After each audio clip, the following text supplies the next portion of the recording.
So hello, everyone. Welcome to our February Klamath Film member meeting. Once again, coming to you virtually because it is really cold outside still. But hopefully sometime soon we'll get some warmer evenings where we can return to getting together in person. We've talked about, so last year we did all of our in-person meetings at Falls Tap House because it has that nice outdoor patio area and food trucks and beer on site, which is great. But there's also been people expressing some interest in maybe going to some different locations. So we've talked about maybe changing it up throughout the year, going to maybe some different restaurants or maybe some different local businesses where we get a chance to kind of see each place in addition to having our meetings. So we might, maybe next month we'll do like an inside one while we wait for things to warm up before we do an outdoor one. So I'll look into that if people are interested in once again getting together. We will, of course, still have the online option too. Yeah, Tom. I was down at the Klamath County Museum today, and in their meeting room in the back, I talked to Todd Keppel, who's the director. They have a large meeting room with an overhead projector and a drop-down screen, and they're rigged for Wi-Fi. That's one $25 though. Yeah, that's one of the places that we've considered in the past. And I have talked to Todd about that previously, so I am aware of that spot. So it is definitely an option. Just throwing that out there on the table. Yep, yeah. No, good to know. I appreciate that. So tonight, we have a couple of different things going on. We are going to show a film that was made by two of our members that are here now, Wayne Sweat and Tom Cooley. They made, was it 2020 or 2019 when you guys made this film? 2020, was it, Tom? 20. Well, it started being shot in 2019, if memory serves me right. I was still living in New Jersey at the time, and Wayne took the bull by the horns. I had written the script. Wayne took the bull by the horns, and he started to shoot it with David Reed, who was a member of our group. Sadly, has passed on quite recently. And then when I moved back here, and I took over basically the camera work, and we proceeded from there. Okay. Well, the film is called Report. I'm sorry, Mary Jane, you came in really muffled. I couldn't quite tell what you were saying. Oh, wait, I don't know. Oh, there. Okay, that's better. So, I'm sorry, you. I don't know if I'm being heard or not. Yes, you are being heard, Mary Jane. So, Mary, are you on mute? I will mute Mary Jane while she looks for go through her options. So their film is called Report 72. It's about 19 minutes long. So we'll watch that tonight. We also have a special guest tonight who is from Klamath originally, Skye Borgman. We'll get into a little bit more of her career. She is in the middle of post-production of her next film, so she's super busy. So she may only be able to join us for maybe 20 or 30 minutes. She said she'd be joining us around maybe 7-ish. Also have a ton of announcements and a lot of things going on and things upcoming. So we're into a new year and things are rolling quickly. But as always, we always want to start these meetings off with introductions because while we see a lot of familiar faces here, we always do have either someone who hasn't been here for a while or someone who it's their first time in. So first of all, my name is Kurt Litke. I am the board chair of Klamath Film, previously the executive director. That role is now held by Court Canico over there. And we also have an assistant executive director that we just hired, Cassidy Quistorf, who is also with us tonight. I am a filmmaker, mainly doing commercial work. I'm the full-time videographer for Klamath Community College. I'm also a commercial drone pilot for both aerial and underwater. So I have a submarine as well as a helicopter. And I film and photograph as much as I possibly can. And when I'm not doing that, I'm usually watching films. So that's me. Court, since you're our new executive director, why don't you introduce yourself? Hey, I'm Court. I'm the new executive director. I'm going to use my time to say submissions for the Klamath Independent Film Festival for 2022 are now open. If you are making a film, or interested in making a film, submit. If you know somebody who's making a film, submit. If you know somebody who knows somebody who's making a film, submit. This is my message to you. Done. I don't know, were you able to hear them at all? I will once again mute Mary Jane, because while we can hear her just fine, apparently she hasn't turned on her speakers. So with that, our new assistant executive director is with us as well. Cassidy, hello, how are you doing? And your microphone is not working, Cassidy. Yeah, okay, go back and double check that. We'll come back to you. So as board chair, we also have a vice chair, and that position for 2022 is Wayne Switt. Wayne, why don't you introduce yourself? Hi, again, Wayne. I'm an actor. I have produced and directed and done about everything else in some shorts, but I've acted in features and shorts and commercials and plays and other stage productions and what have you. Thoroughly love it. Don't want to make any announcements just yet. There's a lot of things that are in the works. And oh, in fact, perhaps Court, are you ready to make an announcement on that project? No, not yet. Not yet. I got to announce it to the board first. Oh, okay. Well, I'm glad I didn't say anything earlier. Anyhow, I'll leave it there. Terrific. Well, always great to have you here. Another one of our officers for 2022 is Joyce Dickens, who is our secretary for this year. Hello, Joyce. Hi. Welcome everybody to the meeting. I'm a local photographer here in Klamath County and Klamath. Falls. Help me out, guys. Klamath Falls. Oh, it sucks getting old. You didn't say Iowa. Oh, I just went brain dead. I know where I live, you guys.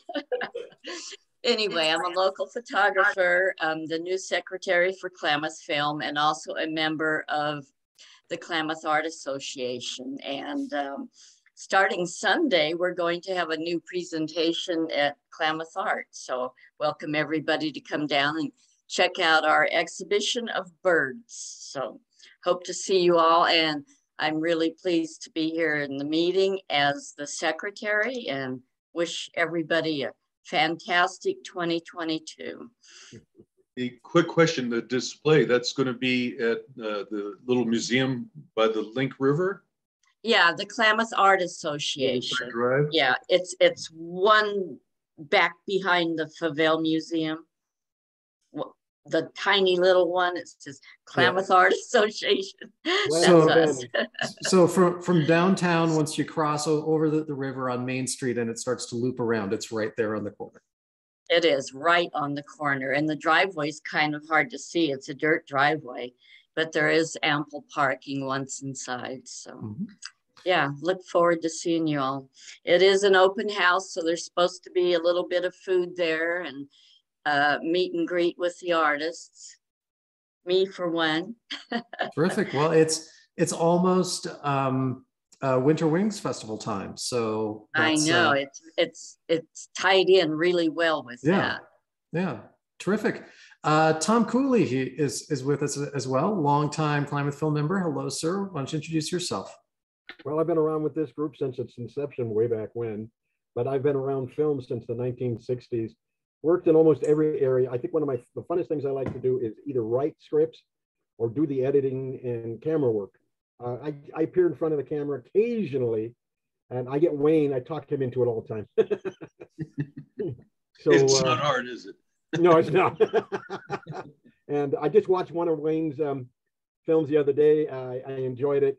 I want to sit down and talk with him for critiquing what it was done in 2015, I think, when I was back east. And I missed that one, but no, this is a fun group. It can be very creative. I'm looking forward to the new year coming up. See what comes out of us. Terrific. Well, thank you for being here, and we will get to the film that you made, Report 72, a little bit later. So I appreciate both of you being here, so you can kind of introduce it and talk a little bit about how you went about making it and whatnot. So Lisa Gabriel, who's also been with Klamath Film for a while, but we haven't seen in some time because she's been super busy working on many different films. So why don't you introduce yourself and tell us about everything you've been working on? So if you guys have been Around, I actually am from Klamath, grew up there, but I have not been there in a long time, and I kind of come in and out. My mother's still there, my brother's still there. I'm actually up in Portland at my sister's at the moment, but I tend to hop around the world on our various film productions. So everybody would have known me growing up there as Lisa Leininger, but I go by Lisa Gabriel in the industry. You can find me on IMDb just by searching my name, and there'll be a whole list of the stuff that I've been working on. But we're basically, I am an associate producer, writer. I do everything from business and legal affairs to production to distribution. And the company that I work for at the moment is MSR Media. It's an independent French film producer, but our films are being produced through the UK, tax incentives, which we're doing projects there and also down in the Caribbean, the British Caribbean, as part of the incentive program for that. And so we have, they used to do a lot of action films and different kind of drama film stuff, but they've kind of moved into the lower budget kind of holiday and romantic drama comedy kinds of films for that business model. So we've been doing a lot of those. We had a few out this year. We had one on Amazon called My Dad's Christmas Date. We had Father Christmas is back on, which is still on Netflix, I believe. And we have Assailant, which is actually a thriller, kind of that takes place in the jungle down in the Caribbean there. We were shooting in St. Kitts and Nevis, and that one comes out in March, I think. And then we have two other films, Miss Willoughby and the Haunted Bookshop and A Week in Paradise, and both of those should be out next week, I believe. Darn, Yeah. Having to work in the Caribbean. So I've got 4 more films in post-production, and we've got a whole slate of another 10 coming up. So very busy times. Well, if one of those scripts requires a small rural town in I've been somewhere... trying to get a film there for so long. I really have. I had one that I really loved. It was with the creator of the Sharknadoes. He has a kind of a horror thriller script that I really wanted to bring home there, but it's very difficult. I mean, COVID really obviously put a halt on so many other projects, but we've managed to kind of keep filming throughout that with the other company. But in terms of me branching off from what I'm doing with them and being able to bring a project home and do my own project there has been a little more difficult, just because one, I'm so busy with this other work, and then two, the logistics of COVID and everybody moving everybody around. I mean, I'm supposed to be back in Asia doing film fundraising and all that kind of stuff, but can't go there right now either. So it's just work, and other projects are on hold, but they'll come back around hopefully later in the year. We'll see what's going on. Plus, we're looking to move into metaverse proof of concepts and a lot of Web3 space stuff. So it's going to be a big year. Terrific. Well, we had in 2021 5 films shoot in Klamath County, which is a record for our area, and we're hoping to do that and more this year. So if there is an opportunity, just keep your hometown in mind, and we're here to try to help out as much as possible. Always do. Thank you. Court has to say goodbye. He's just in here for a short time. Thank you, Court, for being here. Appreciate it so much. Yeah, Court. Okay, I'll try and get back for Skye Borgman because I really want to see that. Yeah. See you later. And next up, Evan, why don't you introduce yourself? Hello, my name is Evan. I am currently a student at KCC. I am studying for digital media design so that I can learn how to film better, more specifically, how to film music videos for my songs, because I've been a musician for almost 10 years now, and this green screen behind me, I just got for a video I'm going to be working on in the future. I think that's all I have to say, yeah. Okay. Well, as always, thank you for being here, and hopefully tonight is informative and helpful a little bit. Hello, Mary Jane, our returning champion who is always with us. You have a longer running streak than that person on Jeopardy who just finally lost after like 2 months straight or something. How are you doing, Mary Jane? You're currently unmuted. Please unmute yourself. There you go. Yeah, I was trying. And I had a little problem earlier. I'm glad I was able to get on at all. So anyway, I'm Mary Jane. I am not a filmmaker, but I wish I was. Maybe in my other life, I'll come back as being one. I am a little bit of a writer. I have a book published called The Greatest. It can be found on Amazon if you type in my name.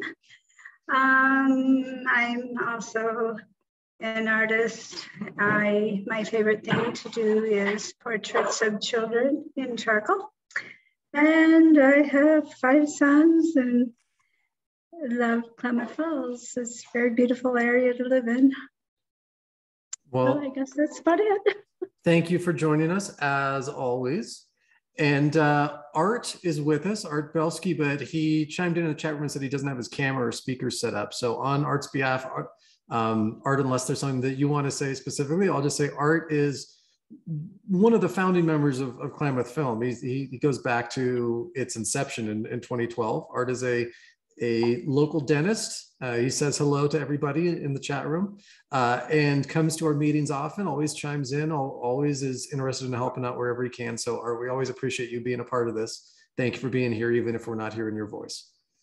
Cassidy, can we hear you now? I hope so. Can you hear me? Yes. Hey. Yes. Awesome. Thanks for, I'm on my old laptop because, don't have access to my new laptop. Anyway, excited to be here. Thanks for hosting, Kurt. I'm the new assistant executive director. Been doing that since the beginning of January. So it's been really fun, really great to learn a lot, and just super excited to be in this organization in this capacity. And I really enjoy like nature photography and videography and things like that. So Klamath Falls is a great place to be. Moved out here from Tennessee about 2 years ago. So been really enjoying it, really love the community, and super excited to be a part of Klamath Film. Well, thank you, Cassidy, for all the work that you're doing and for joining us again. And then we have, I see D. Randall Terhune. I'm not sure who that is. Okay, can you hear us okay?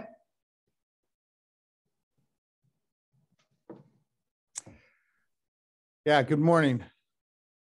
Oh, hello, sir. Why don't you introduce yourself?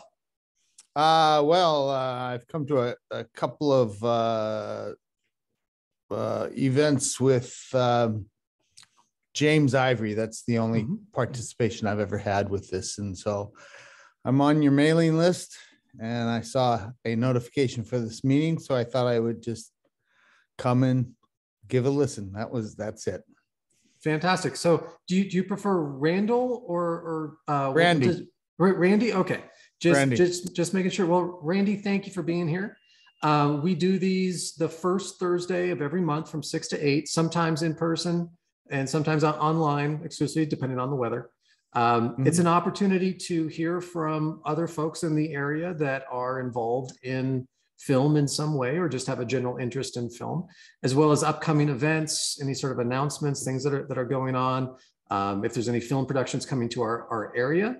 And every month we try to have a guest on from the film industry to come in and talk about what they do in the industry. And it's a very casual conversation of talking about some of their projects and providing any sort of advice to some of our filmmakers that are on board, and just kind of get a better idea of how all the different roles that are involved in the film industry.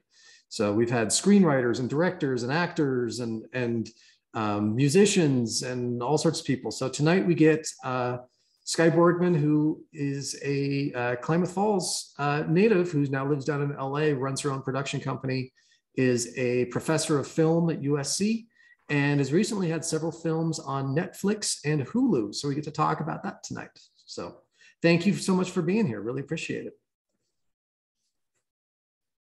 So with that, that's everyone who's on here for now. Thank you everyone for being here. Bunch of announcements, and then we'll get to Tom and Wayne's film. And then Skye said she would join us around 7 o'clock. So we get a chance to see Tom and Wayne's film, provide any sort of feedback, thoughts on it. And then right around the time we're done with that, Skye will hopefully be joining us for a chat about all the things that she's working on. But first, a ton of things going on in the new year. First of all, we have new officers. So if you can see that, Court, who just left us, is our new executive director. Cassidy, who's, we don't have a picture of Cassidy, but we heard her voice, as the assistant. I'm the new board chair, former executive director. Wayne over there is our new vice chair. And Kavanaugh is once again our treasurer. And Joyce, who's also with us, is our secretary. So thank you to all of these people for helping run this organization. We also have new board members. So we do have some returning champions. Chris Anderson, Bowen Browder, Mark Newport, Lindsay Parrish, Mark Shapiro, Taylor Tupper, and George Tyson are our current board members. We still have 2 vacancies on our board if anyone is interested in joining. It's not a ton of work, really. We have a once a month meeting and we have some committees on the side, and we cherish your input for everything that's going on. So if anyone is interested in doing that, we have a 1-page application process and we can get you connected to everything. We do have some changes with the new year that we're planning. And I know this may come in really tiny depending on if you're in gallery or speaker view. But essentially, we are looking at changing our bylaws a little bit. And this requires a 30-day window before the change can become official. Our board has approved this in a preliminary vote, and we'll go back and make this change permanent. It's nothing that's going to directly impact members. Normally, if it was something that would impact members, they would have to be presented to all membership within a 30-day window where anyone could voice their approval or disapproval on it. These are more so administrative changes in the background, but just an FYI, we're announcing it out to our members at this meeting. We're taking out a clause that says that the board chair has to attend every single committee meeting. And we are adding in an additional section about committees and how we structure our subcommittees. The idea being that rather than just all of us meeting once a month, we're setting up different groups that can meet throughout the course of the month and focus in on different areas of interest and come back to the main board. So nothing major there, just modifying some of the legalese. But if anyone does have an issue with that or a question, please do bring it up and let me know. Or you can always email Court or Cassidy or myself and let us know if you have any questions or concerns on that matter. Everybody okay with that, or do you have an issue with our bylaws change? Sounds good to me. Tom, yes. Where can you see these bylaws? So they're actually posted on klamathfilm.org down at the very, very bottom of the page. So in the lower right, there's links to our bylaws, as well as we have our mission statement, our vision statement as an organization down there. So it's a little bit hidden, but it is public. It's just, it's legalese. It's kind of boring. So, it's there if people really want to read through it. But these are the governing rules of how we structure our nonprofit. So it is important that we do have it, in formal writing. We are planning our first event of the year. Our first in-person event will be our Oscar shorts. So this is a tradition that we've had for quite a few years now, where right before the Academy Awards, we do a program where we show all of the nominated short films in the live action and animation categories. It's usually about 3 hours of films. We don't know the films yet because they haven't announced the nominations yet. They're currently in the voting process on that. The Academy Awards this year are going to be Sunday, March 27th. So sometime around the end of March, still TBD on the exact date, we'll be doing a screening of those. And we try to make that fun and kind of interactive. Last year, we did a trivia competition where we gave away mini Oscars. And we may do something similar to that again this year. So really cool films. What's great about this every year is that, everyone sees the big blockbusters and usually the 1 or 2 kind of indie artsy films that are always up for awards. Because they end up in the theaters. But unless something gets picked up by Netflix or Amazon or Hulu, you never see the short films. They don't come up. Maybe every now and then the entire block will be available on demand on like Showtime or something. But usually you never see the short films. So it's just kind of this one category that just sort of goes by like, okay, I hadn't heard of any of those things, move on. But there's usually fantastic films in there, really entertaining stuff. So please keep an eye out on that. We'll be announcing it soon once our committees meet and finalize all of the details. Sometime in mid to late March, we'll be doing a screening of that either at the Pelican or at the Ross Ragland Theater. Cool. please come out if you can. We also have officially opened our submissions, as Court said.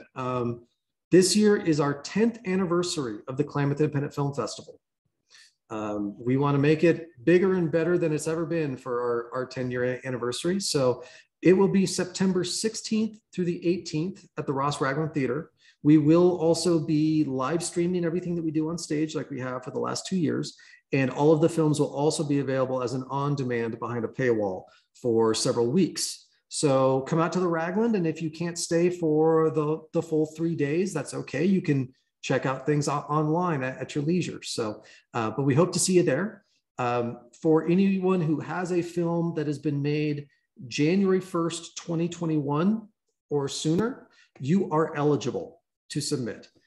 We are an all genre film festival. Our only criteria is that the film has to be either predominantly shot in Oregon or the filmmaker is an Oregon resident. We also accept submissions from Modoc and Siskiyou counties just because they're right there. I mean, that would be not cool for us to say no to someone who's in Alturas or, you know, Doris or something. So, so we accept a little bit in Northern California, but the idea is being the all genre made in Oregon Film Festival. So if you have a film that you have completed or you're currently working on, we have 6 different categories. They are cut up geographically. So we kind of cut a line through the middle of the state. And we have Northern and Southern feature films, which is 40 minutes or longer. Northern and Southern shorts, which is under 40 minutes. We also have Northern and Southern K through 12. So student films. And we are always hurting for student films. So if you know a kid that has been working on a film or has an interest in film, or if you know a teacher that has a film class that maybe kids are interested in it, we do have cash prizes for every single category. Last year, we gave away $5,000 in prizes. So you can go to klamathfilm.org. There's the link on my window to submit a film. There is a $20 submission fee. However, anyone who asks for a waiver, we will grant a waiver. And so submissions will be free. So if you have a film, please do. We would love to see it. With that, we need your help because it's a huge endeavor to do KIF.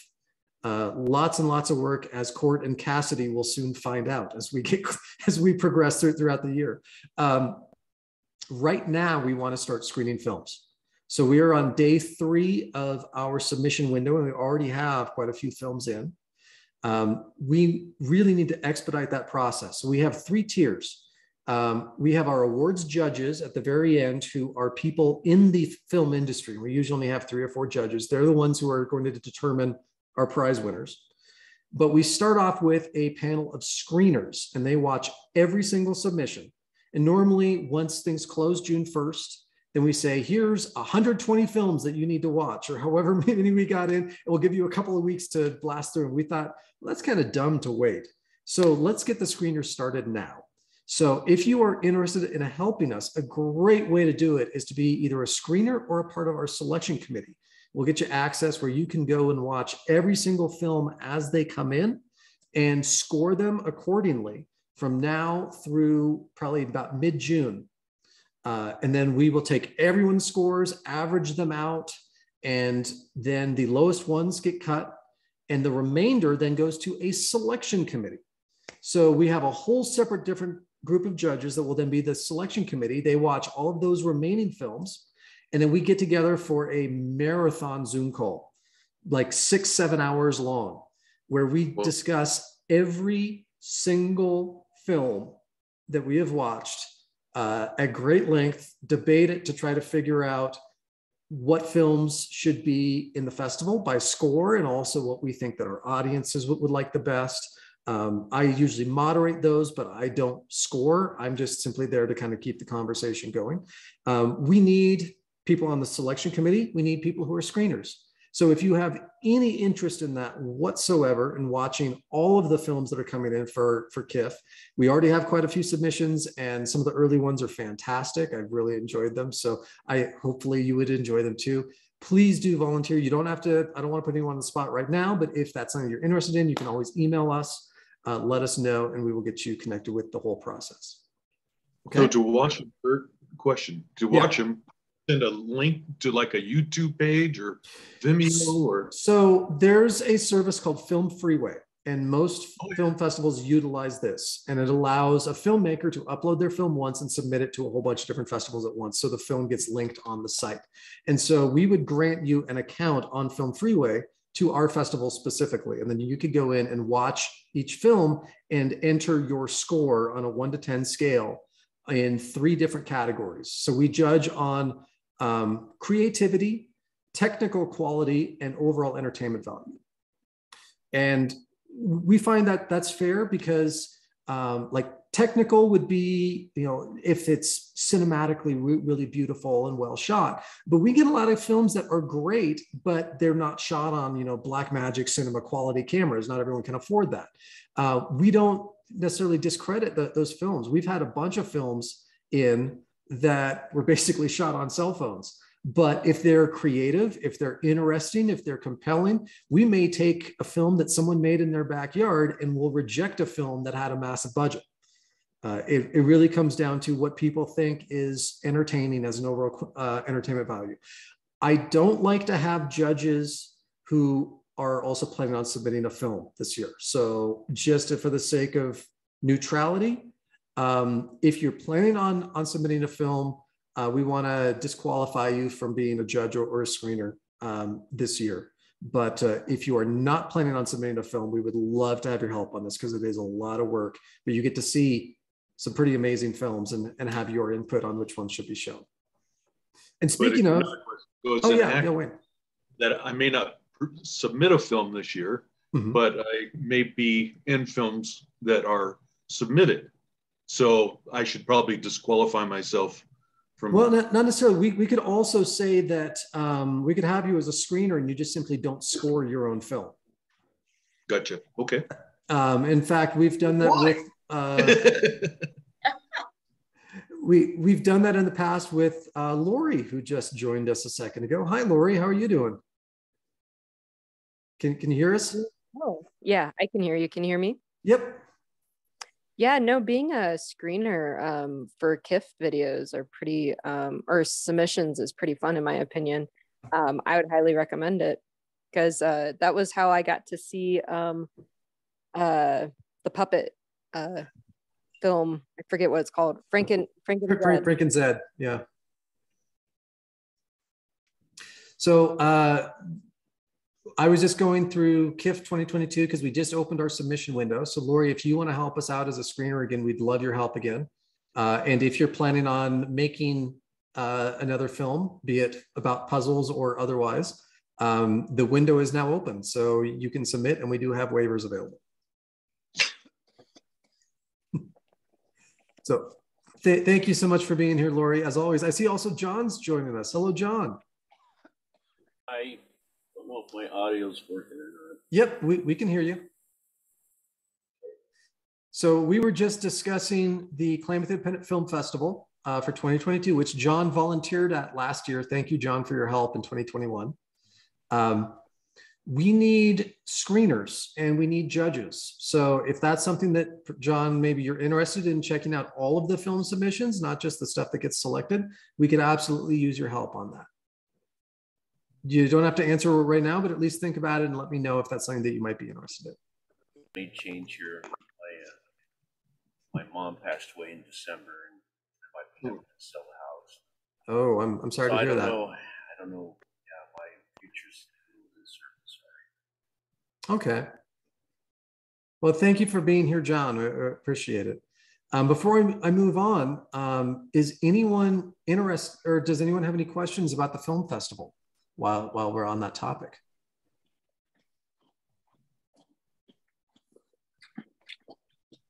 No? Okay.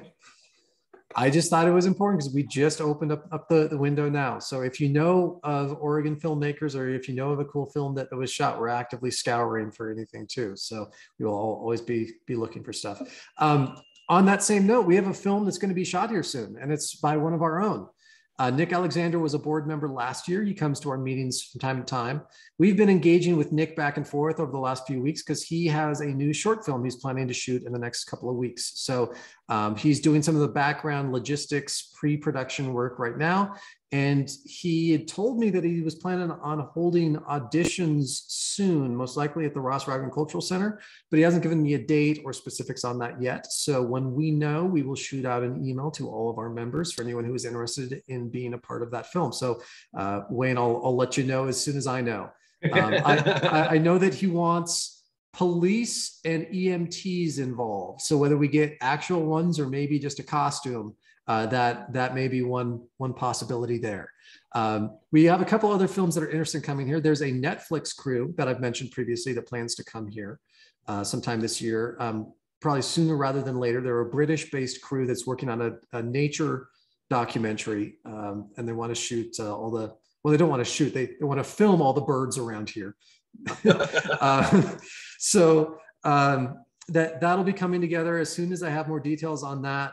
They have said they want to hire locals to work on that crew. So hopefully there will be some work opportunities on that. As soon as I know, I will let you know, but that is still pending. There's other films that we have been talking to off and on.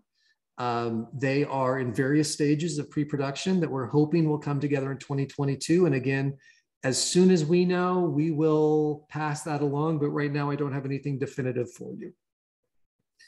Any questions on films being made around here before I move on to the next little announcement? No? Okay. The next thing is I just want to put in a quick plug. We've had a really cool thing has been happening around here, and hopefully people have been having a chance to check it out.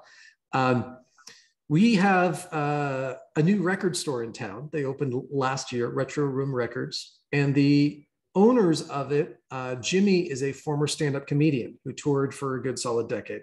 So he has a lot of friends in the industry, and he's partnered with the Ross Ragland Theater, where every month they're bringing in a big name comedy act. And so it's great to have not only live entertainment coming to Klamath, but live entertainment with some name recognition. And so they've done 2 shows so far. The first one was Kabir Singh. The one that we just did at the end of January was Michael Winslow. You might remember was the sound effects guy from the Police Academy movies, and he was in Gremlins and Spaceballs and a bunch of films in the 80s. So we had an almost completely sold out house at the Ragland. Even amidst COVID, there was over 700 people there. And we have been live streaming those shows and making them available on demand. So if you can't make the show in person, for a limited time, usually a couple of weeks thereafter, the show is available through Eventive. So if you missed the Michael Winslow show, which also had Morgan Preston on the bill, as well as Jimmy from the Retro Room and Hurricane Andrew were the hosts. Very funny show, $25 at the bit.ly address there, bit.ly/Winslow Comedy, and you can access it. And every single show, we film and then stream it live. And if you can't catch the live, you can watch the on demand.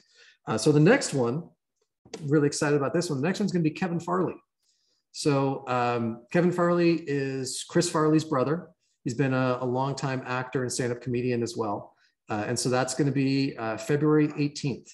So if you can make it, that would be fantastic. It should be super fun. Very entertaining. Well, let's see, is it the 18th or the 19th? February 19th, sorry. Saturday, February 19th at the Ross Ragland. Tickets are on sale now, and we will be live streaming that one as well. So if you want to watch it online or if you want to watch it on demand, it'll be there.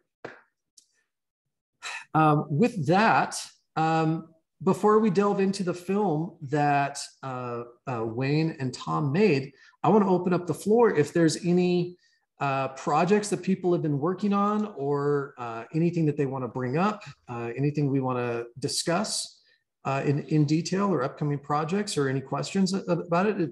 The floor is yours, members to network and communicate about everything that's going on. Tom, it looked like you had something you want to say?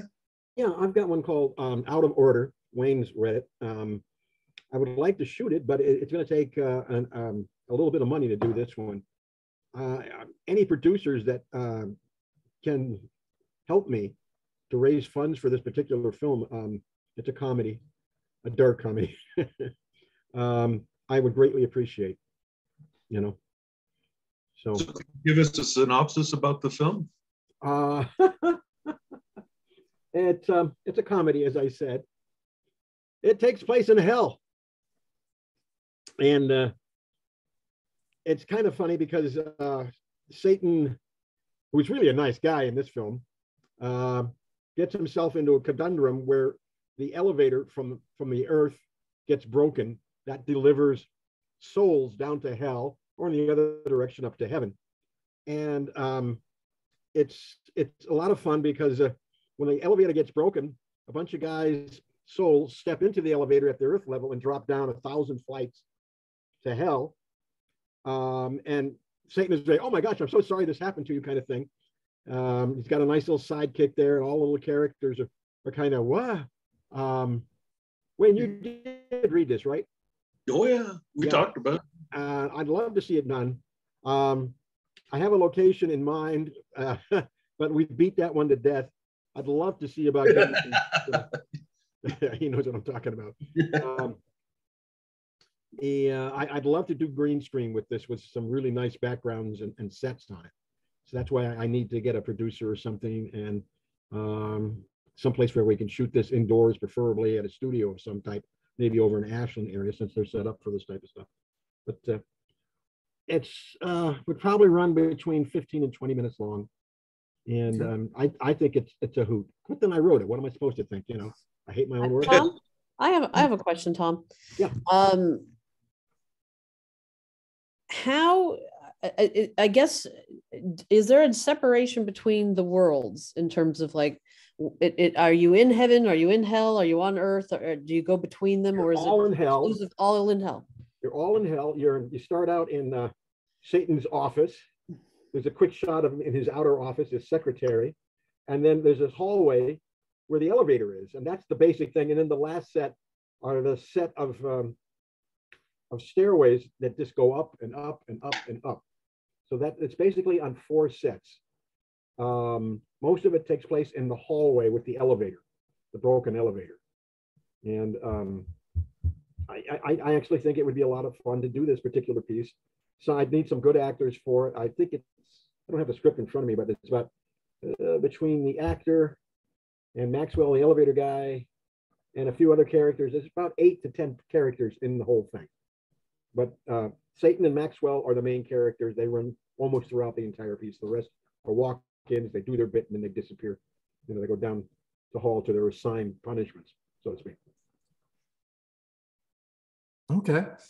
Well, maybe we'll keep an eye on the production of that. As always, you know, we are a film liaison office. So Tom, if there's anything that we can assist with in the pre-production phase, let us know and we'll do what we can to help out. But totally understandable if you're going to do most of it on green screen, if you would need to do outside action, because again, the one thing that we're really hurting is no soundstage. We've made do with some warehouses. We may look into maybe an airplane hangar as a possibility. But then of course we're dealing with F-15s flying overhead a lot. So there's that, but we've looked into a couple of different options, and that is a goal down the line of having an appropriate indoor filming facility that will hopefully help entice some more productions to the area.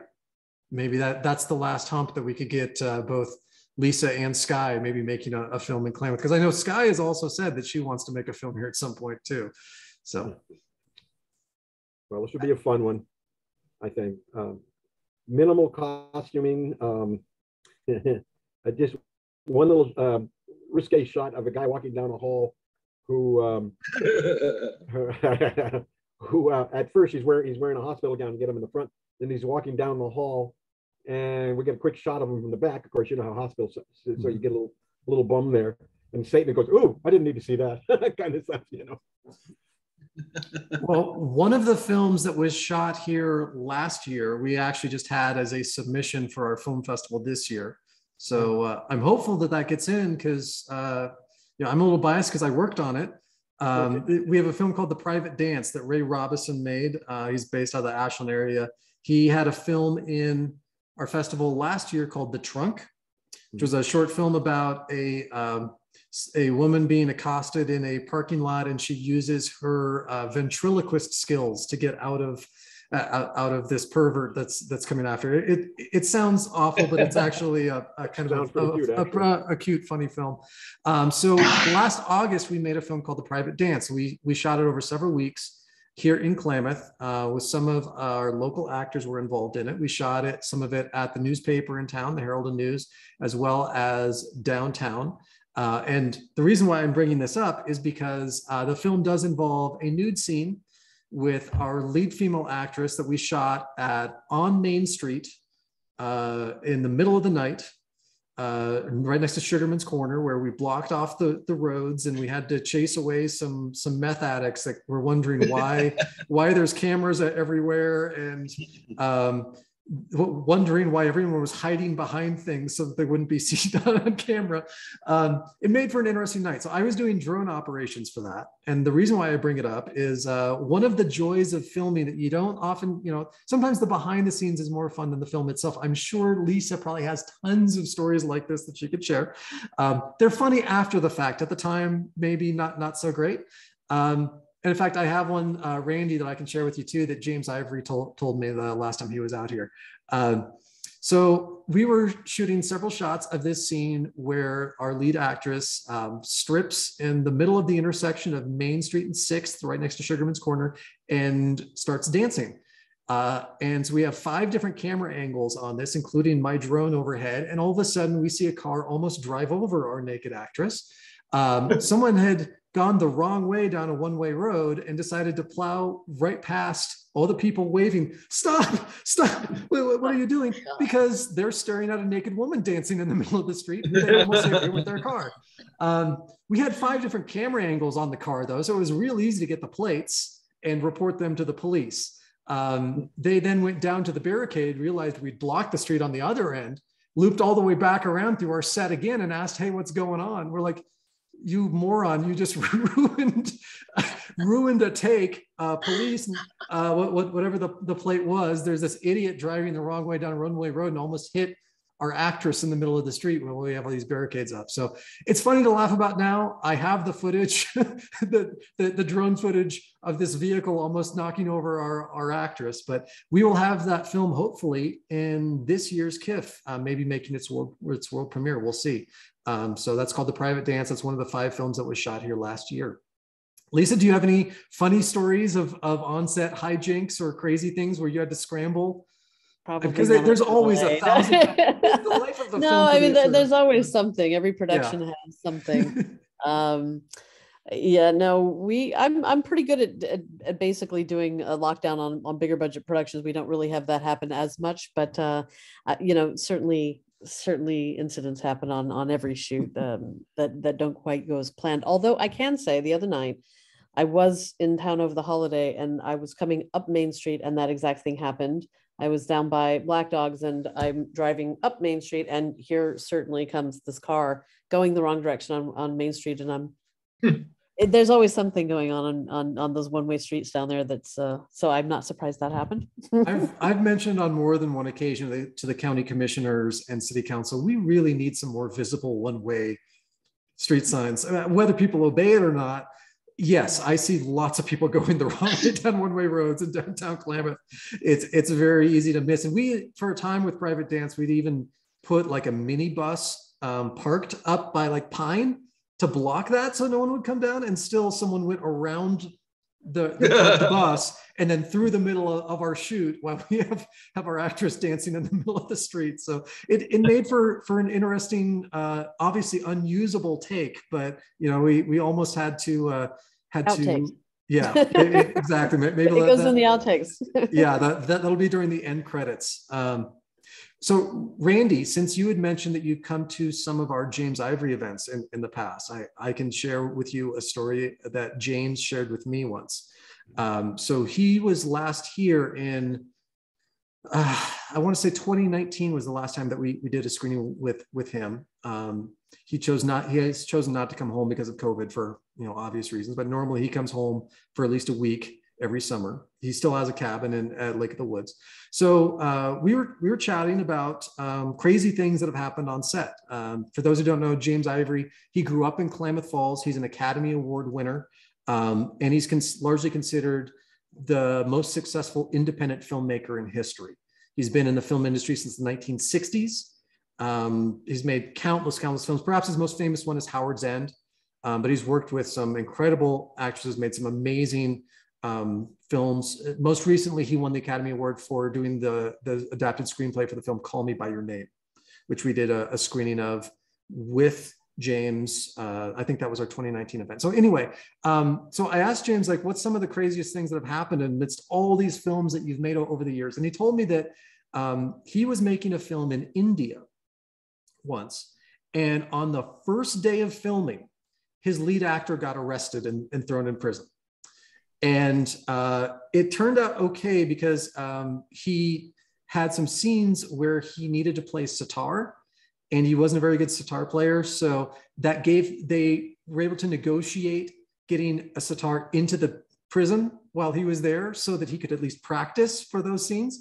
But on day one of filming, all of a sudden he's figuring out, okay, how many scenes do we have without our lead actor that we can film right now while we're trying to negotiate, talk to police, bribe, I mean, anything that they can do to get this guy out, because there's a lot of money on the line in a very finite window. I mean, it seems sometimes like film productions can last a long time, but really it is a packed schedule and they're trying to minimize how many days they film. So every minute counts.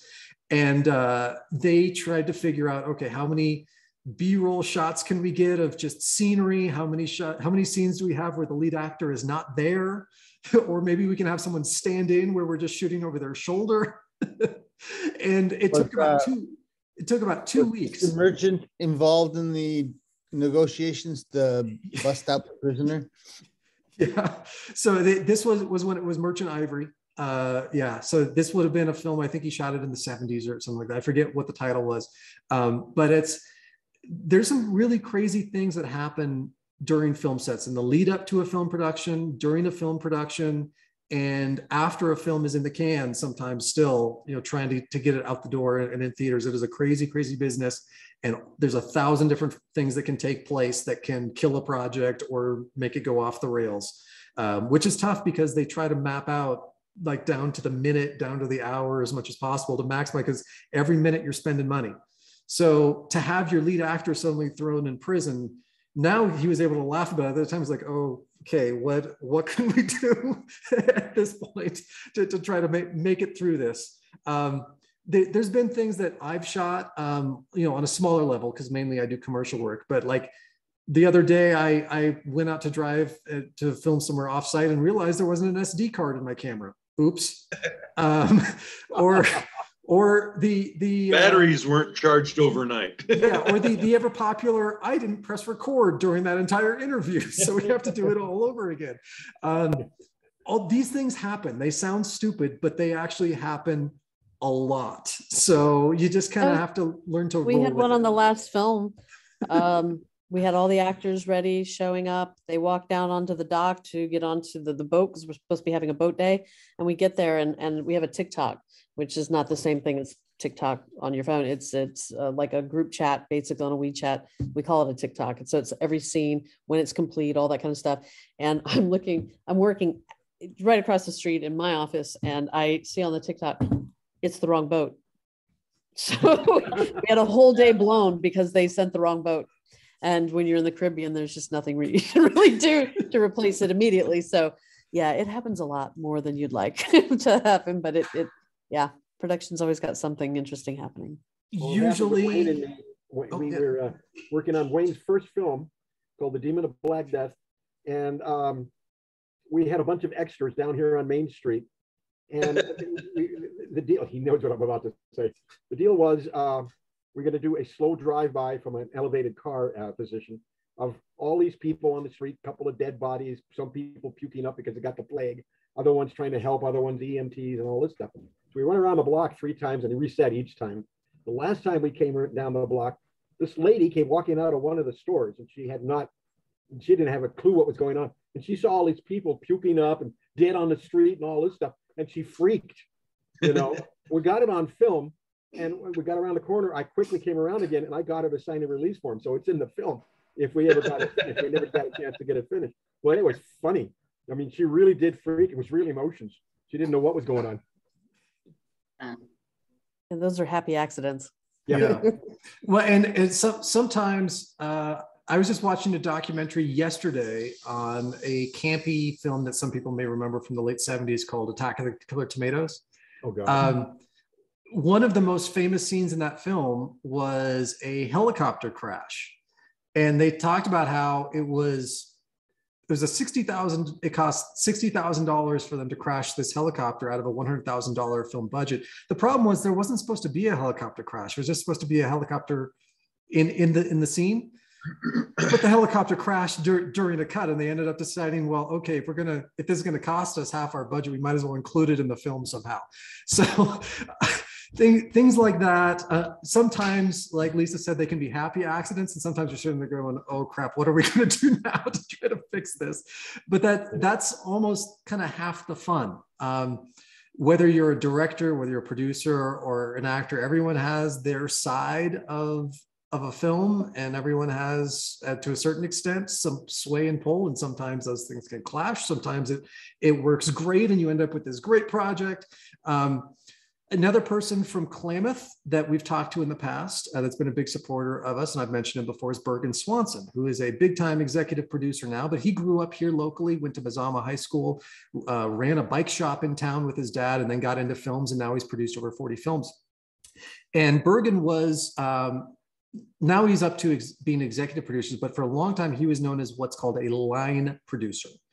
And the line producer is largely the person who is going through all of those meticulous checklists before the cameras ever start rolling. He's planning out the budgets and the schedules and who's going to be a part of what and what can they afford and all of that background stuff.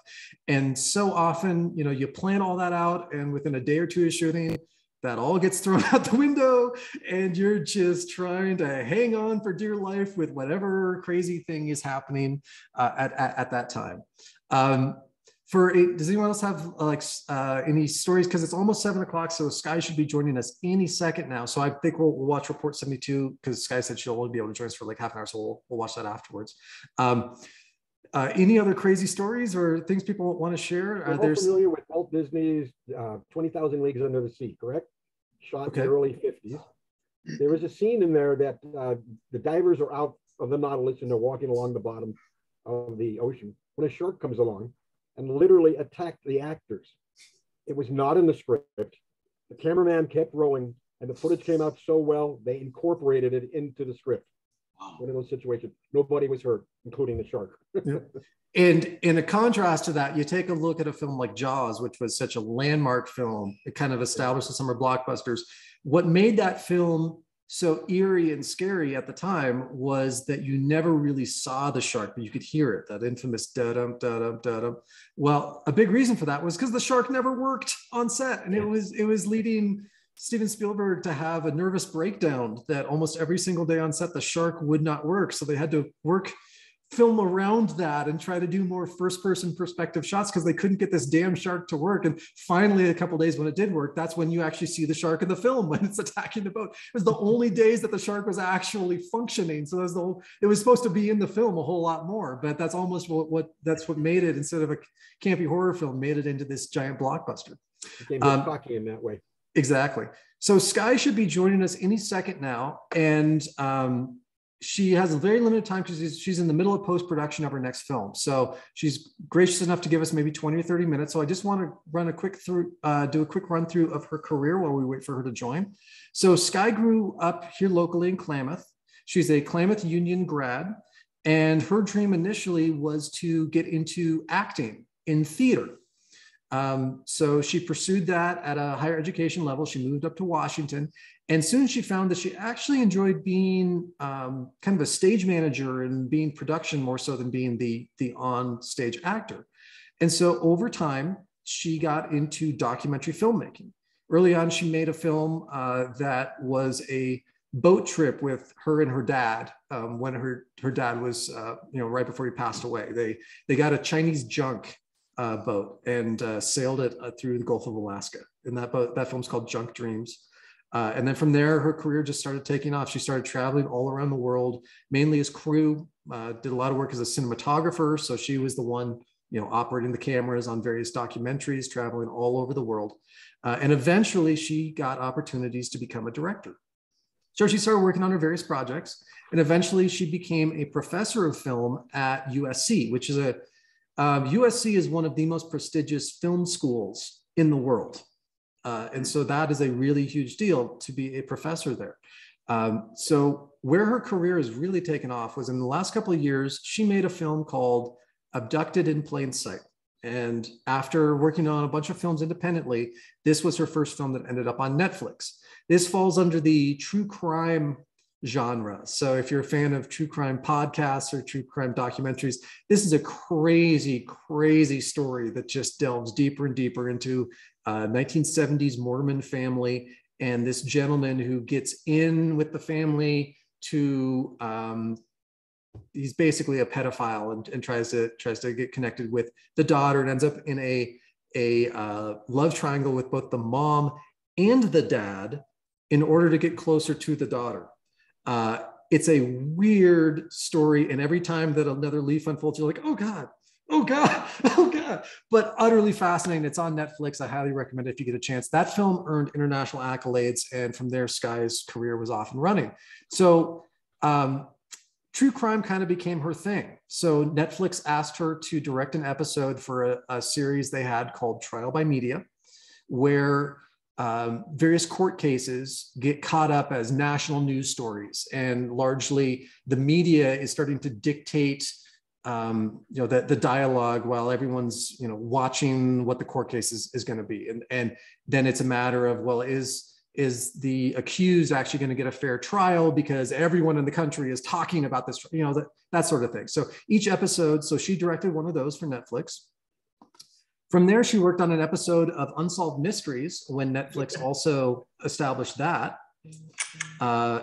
And yet again, working in true crime. She then most recently made a film for Hulu that just came out within the past month or two called Dead Asleep.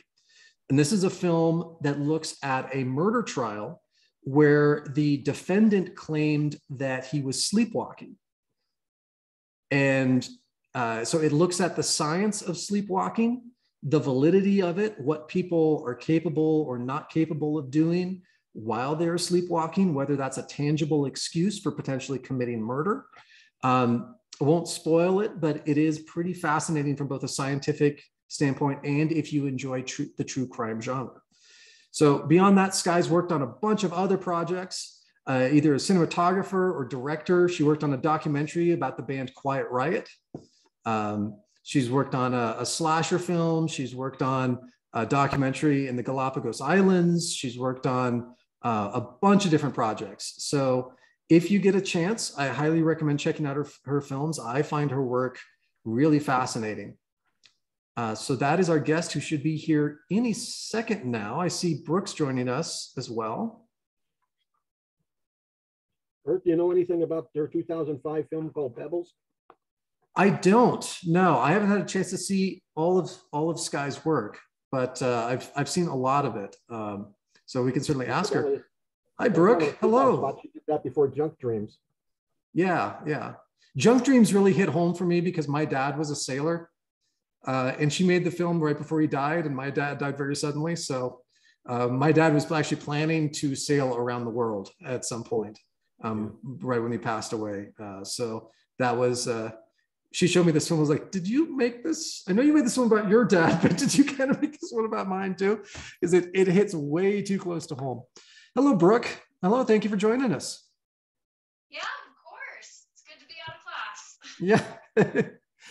Yeah. So we are waiting any second now for our guest to join us. I just ran through a quick bio of our guest. Skye Borgman is going to be joining us. She is a documentary filmmaker who actually grew up in Klamath Falls.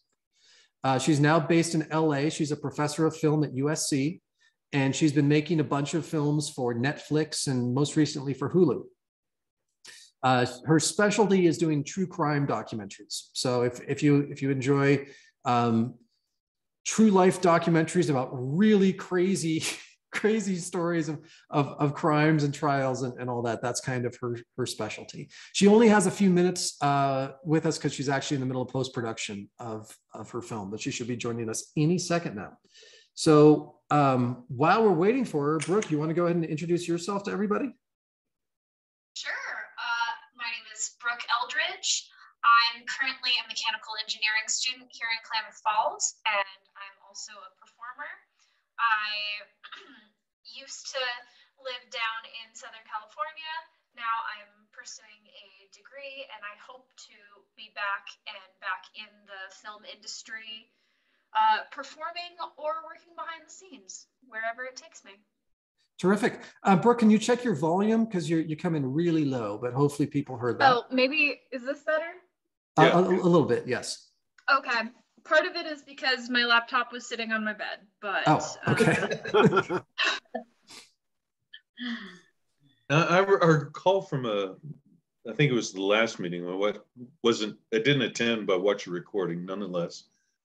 Somebody worked with Disney at some point. That would be Brooke. Yep. And what'd you do there? I was in entertainment, so not only was I on the characters side, but I also was an educator with the youth education series. So I taught physics and music to 2nd through 12th graders. Wow. And when you say you were on the entertainment side, does that mean that you were like a Disney princess or something to that effect? I'm flattered that you would automatically go there, but I worked with sculpted characters, so fully suited characters, and I also did do a bit of face work, but it was never princesses. I actually acted on stage with a gal that had been, and so that's why that would just jump out at me. Nice. Yeah. Yep. But that's so cool. Yeah. So Brooke got to work with Disney, and she's also done some mascot work. And yes. Yep. And some acrobatic work too, which is the kind of the family tradition for me, which Brooke knows about, but probably no one else knows about. But what's your background with that? Just something to do for fun on the side, or? I joke with people that I am more than willing to run away and join the circus. But it just came from that love of performing. So it all kind of snowballed. I've been a dancer since I was 3. I love dancing. I learned break, so I do some break dancing, and that's what led me into mascotting when I was 14. And the next question that they ask you, weirdly, is, can you juggle? So I learned how to juggle. And then several years later, one of my best friends, for her birthday, I took her to the Santa Monica Pier, and they had flying trapeze there. And she said, "Oh, Brooke, I want more than anything to do this for my birthday. Will you do this with me?" And I was hesitant, but they found out I could juggle, and they're like, "You need to learn this next." So I now do flying trapeze as well, and I absolutely love it. And I do things like handstands and just general circ things that have all kind of added up over the years. So interesting. Yeah. Meanwhile, I can't walk and talk at the same time. Don't worry, sometimes that is a struggle for me as well. You forget that most of the time in my profession, I'm not allowed to talk. So I'm looking it up right now because I have an odd little connection with that too that Brooke knows about, but no one else is. But while we're waiting for Skye, I might as well share this. So my great uncle is in the Circus Hall of Fame, and yes, there is a Circus Hall of Fame. In the 1930s, Vernon Litke and my grandfather Roger both ran away with the circus. And my grandfather became a clown, and my uncle Vernon became a trapeze artist.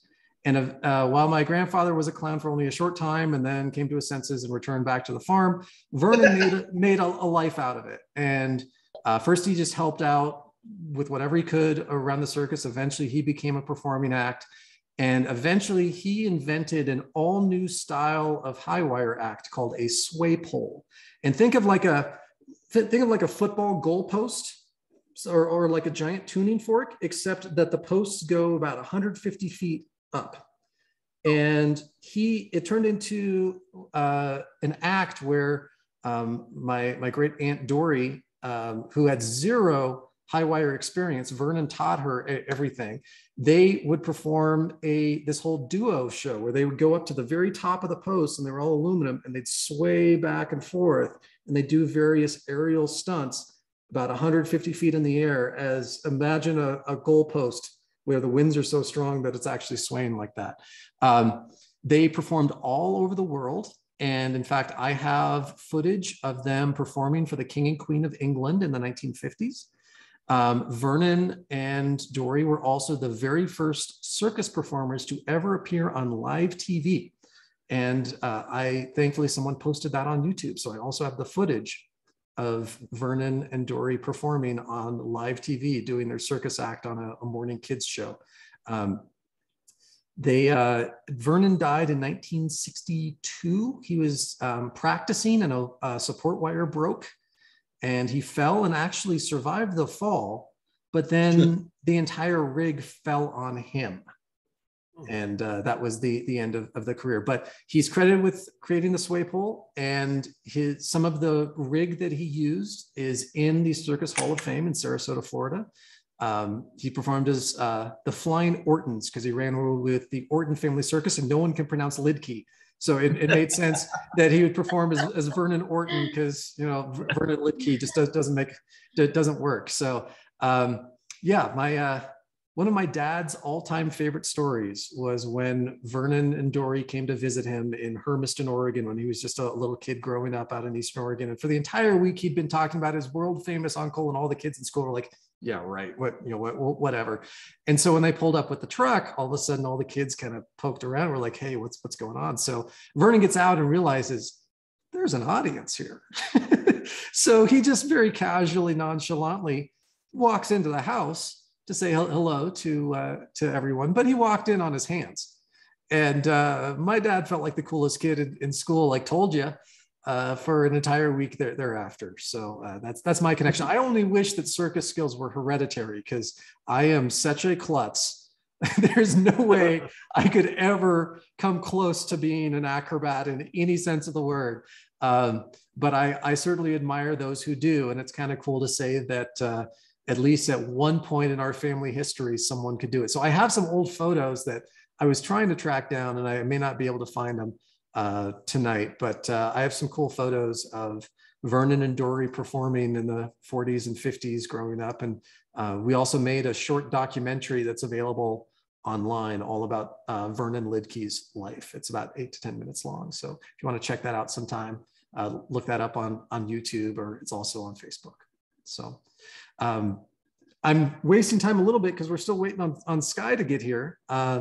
But you should be here any second. I see Court's coming back.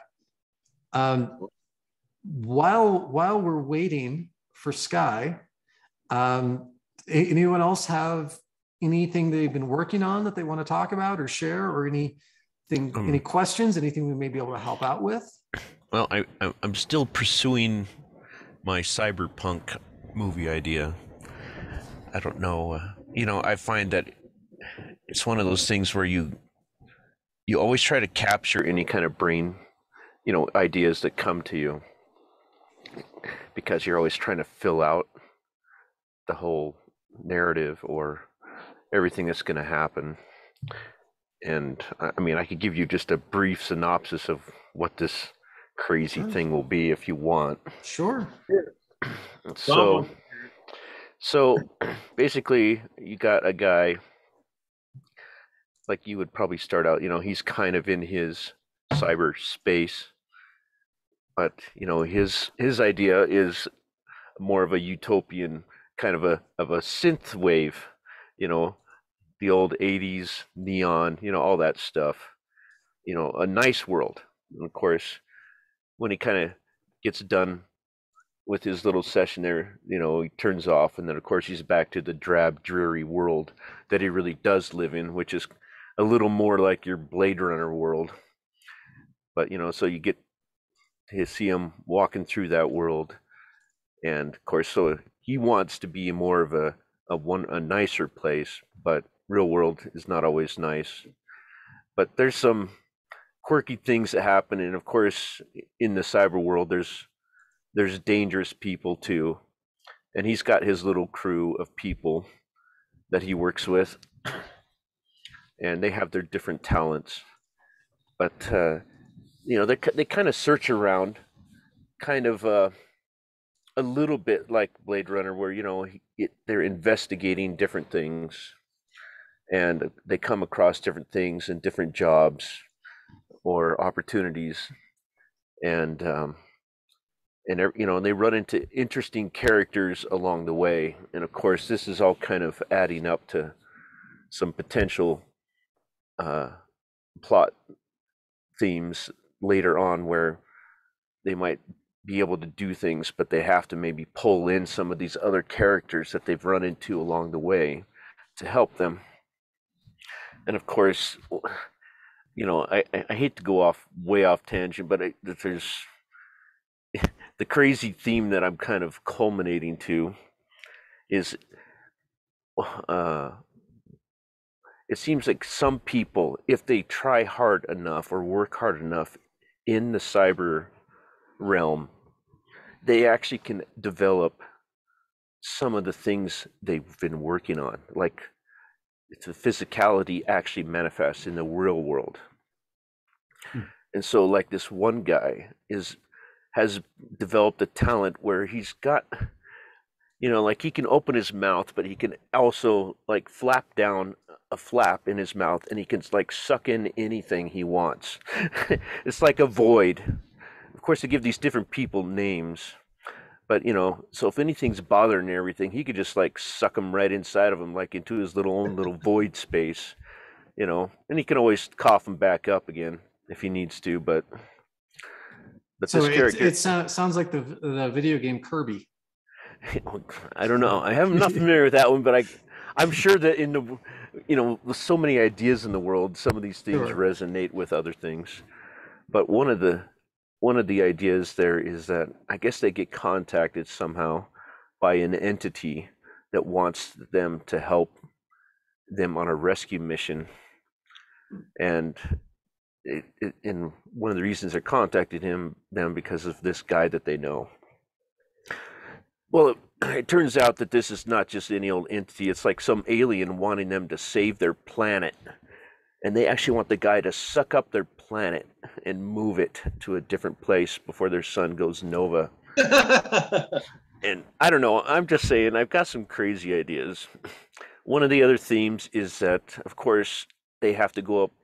They want to kind of make the cyber realm a nicer place, or, trying to get rid of the bad guys, because there's people taking advantage of others. And I've got, like, different little names for these different groups. But one of the themes I'm interested in it is music. The cyberpunk music, there's some really kind of cool music that can go along with a lot of this stuff. And anyways, that's in a nutshell.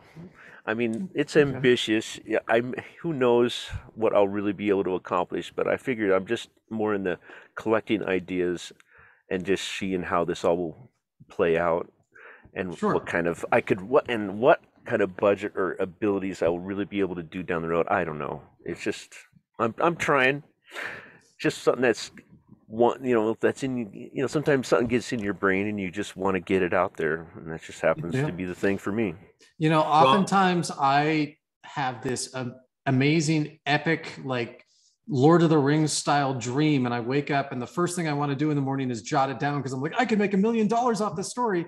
And then within like 10-15 seconds I realized that made absolutely no sense whatsoever. But when I woke up, I was really excited because it's such a great story. I was just wondering about Tom Cooley. If he knows anybody that knows anything about cyberpunk and filmmaking. Yeah. Well, real quick, let me mention, if you take a look at my picture on Zoom here, that is my great aunt Dory that I was talking about, hanging from her ankle on a high wire brace. Oh. While we wait for Skye to get here any second now, hopefully. And then here's another one for you. Here is my great uncle Vernon, and Dory. Dory is hanging by her foot on a mount that Vernon is holding in his teeth.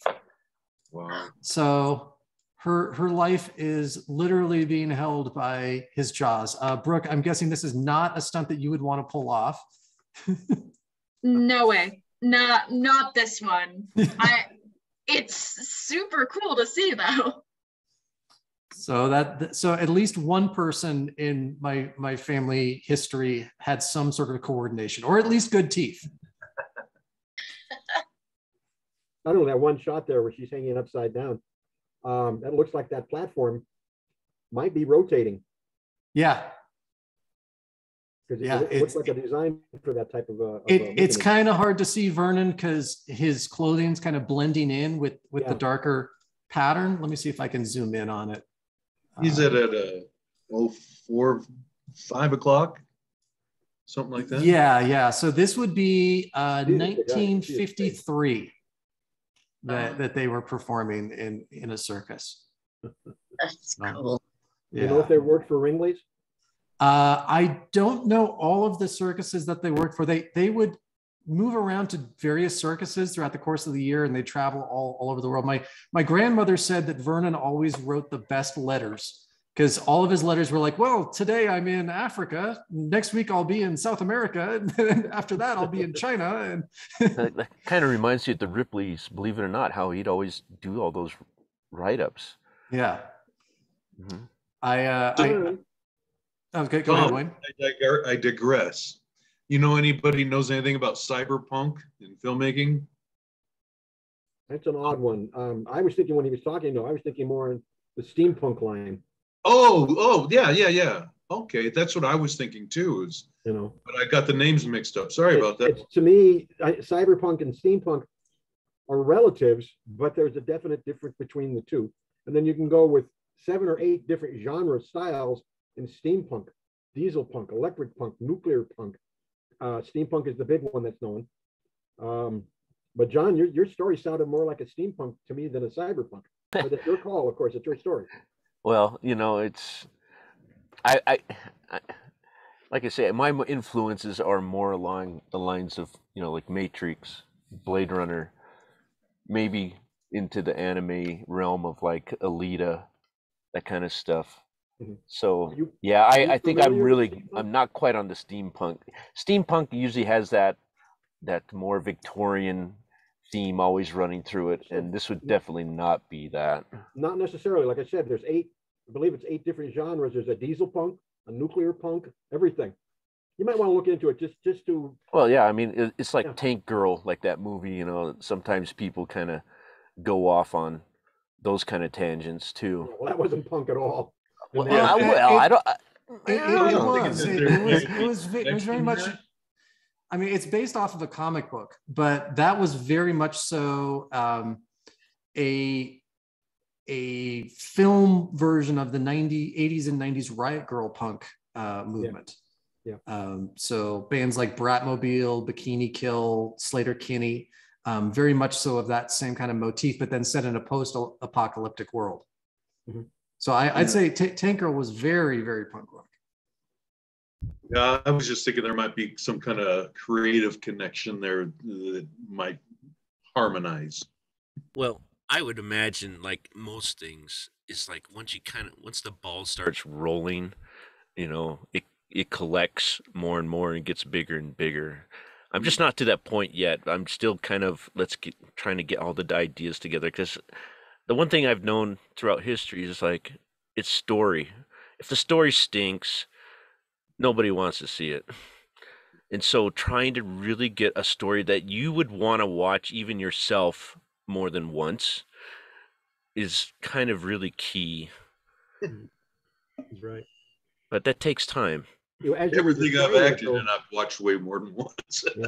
As you were describing your story, I don't know why, but scenes from Brazil kept popping into my head as yeah, Terry Gilliam stuff. Well, it's funny how a lot of ideas kind of dump into something. Like I remember watching Buckaroo Banzai and some of these other things growing up, and it's sometimes that just crazy mentality.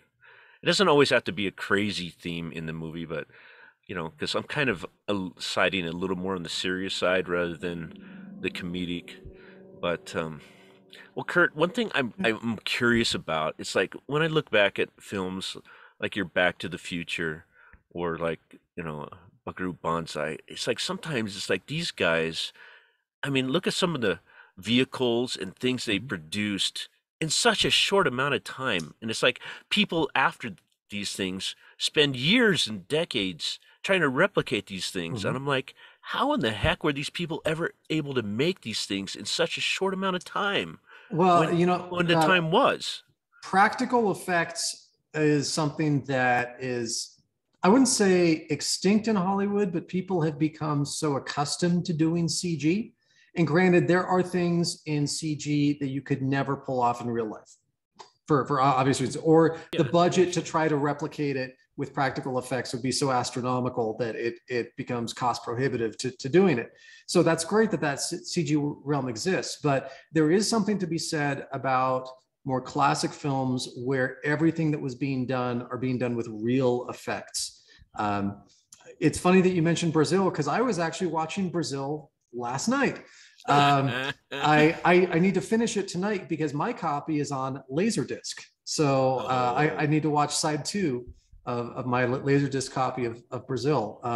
But yeah, those films, you look back, particularly the 80s were kind of like the heyday of it. In fact, there's a documentary on, I believe it's on Netflix, about the making of Back to the Future, but specifically about the cars and how they designed the cars, and it kind of delves into the whole history of the DeLorean Motor Company, and very fascinating. If I can track it down, I'll post a link to it in the group.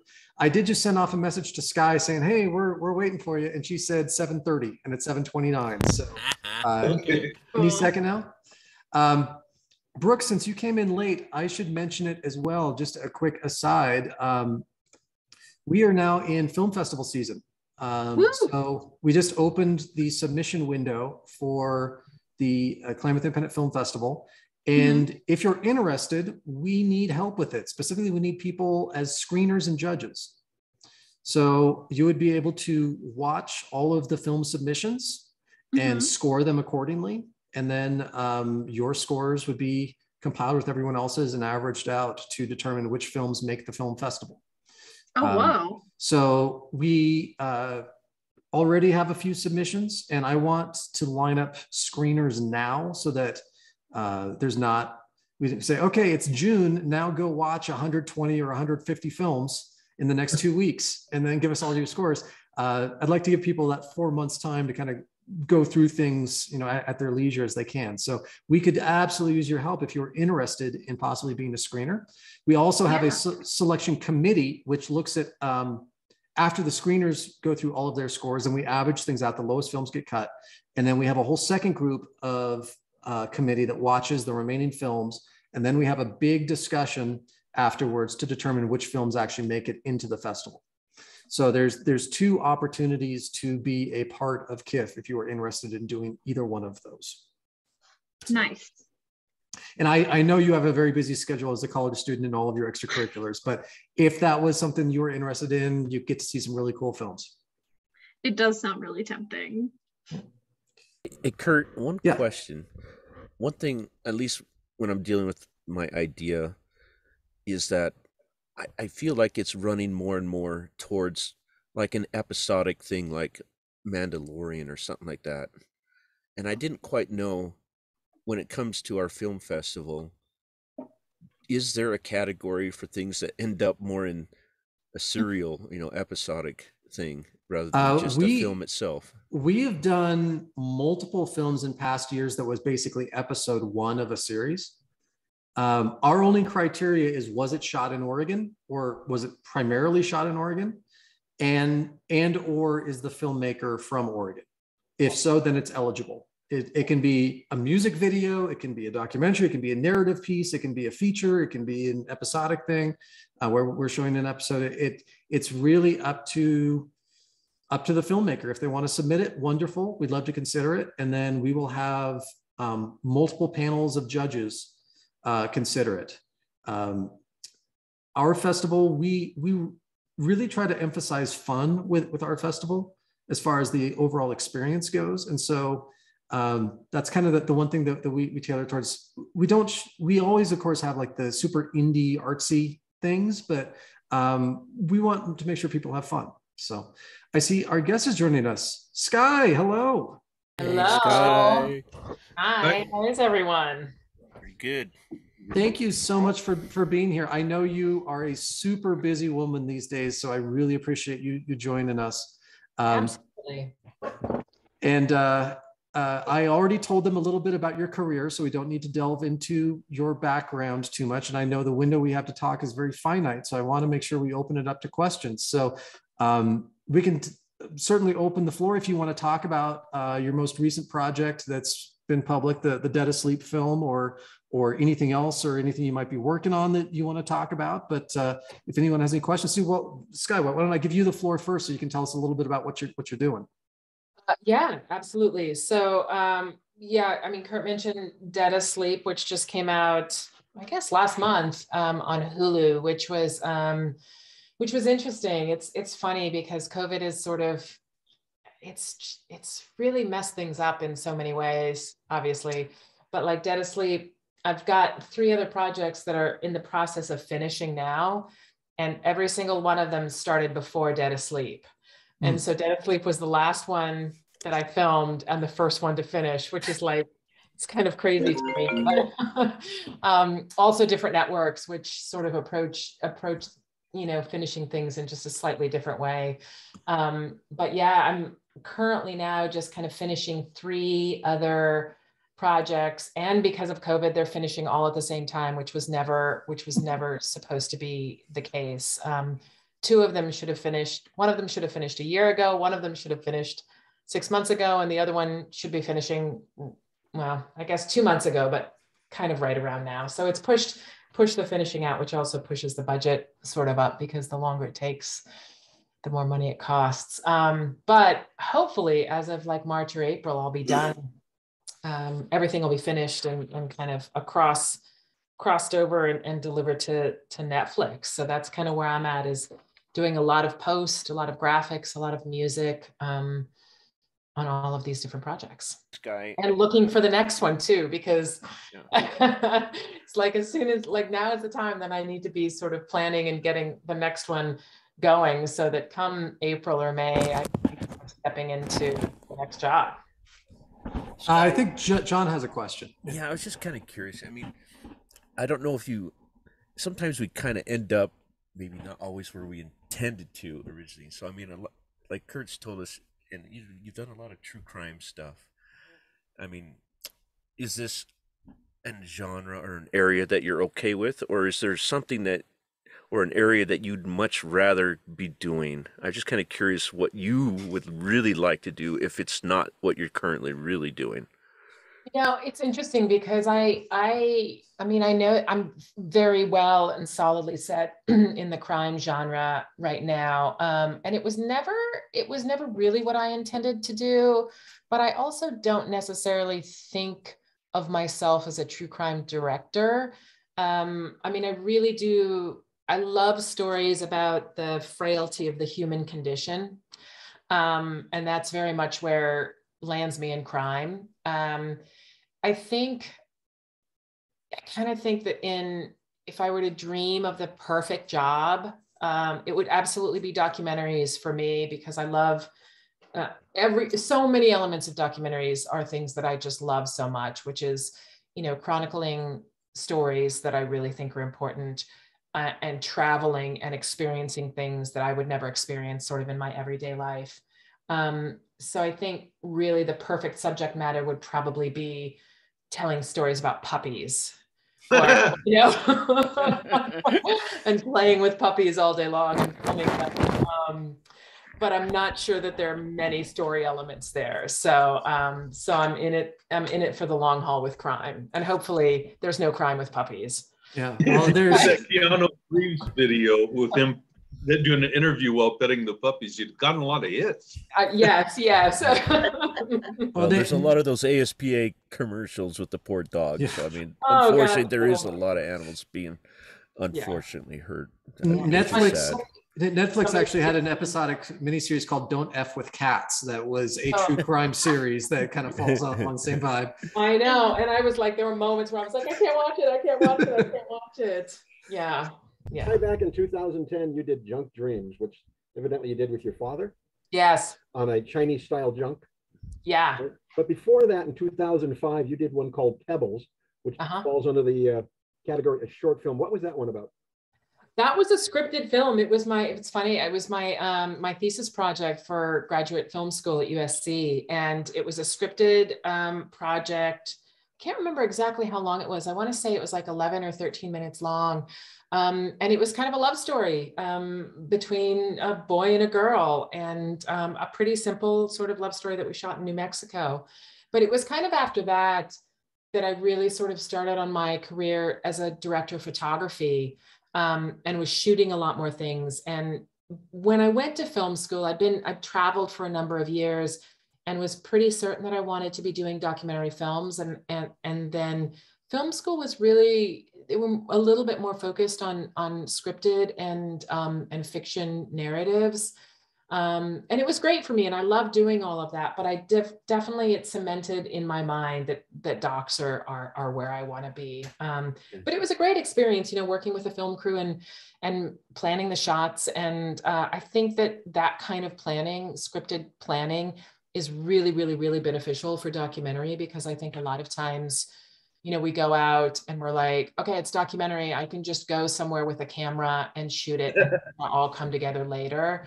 And it really, really, really doesn't happen that way. There's more planning that goes in. I don't know about more planning ahead of time, but there's an equal amount of planning ahead of time.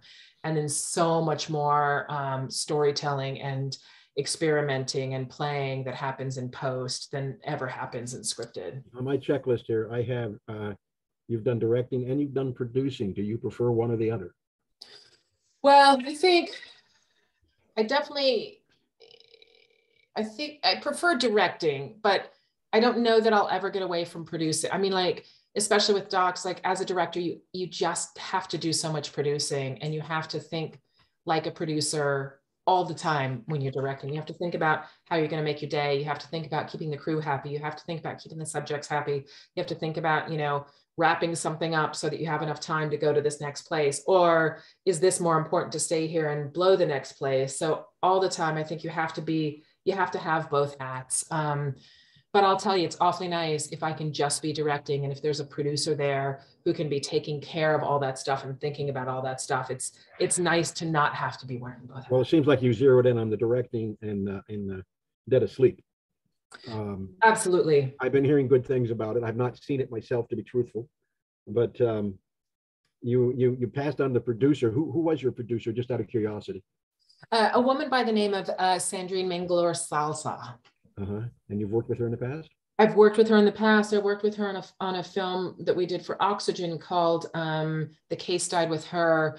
And she's wonderful. She's got all of the chops to kind of be able to prep stuff, because it's really a different set of skills, really, to be preparing, to be finding the people, to be getting access to everybody, to be finding locations, to be doing that sort of preparatory work, then to be in the field and actually, while all those pieces are moving, and then also to have a story sensibility as we go into post, to sort of be thinking about story and finding different bits and pieces and all that kind of stuff. Well, the plot line on Dead Asleep, of course, is about an individual who is accused of murdering somebody when they were sleepwalking.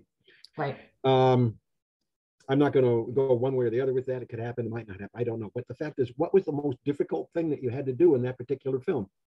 It was balance this idea, like, was he sleepwalking or was he not sleepwalking? And at the same time, trying not to glamorize Randy, who was the man who said that he was sleepwalking when he killed his roommate, because we didn't have the family access to the family, and so they didn't want to do interviews with us, and so that was really hard to build out this character, to build out this person, Brooke Preston, without having the family attached to the project. That was what network is airing that right now? Hulu. Yeah. Okay. Yeah, I've got that. I'm going to have to check it out. Yeah, so that's your first film on Hulu after you've done a bunch of stuff with Netflix. So it seems like you've established good relationships with streaming services. I'm sure anyone who's a filmmaker who hasn't yet had a film get major distribution is wondering just how the hell do you do that? Get connected with streaming services to actually get your film distributed. How'd that relationship all come about? Yeah, you know, it was really all because of Abducted in Plain Sight. And it got a lot of dare I say, cult following. Like, it was a little movie that did.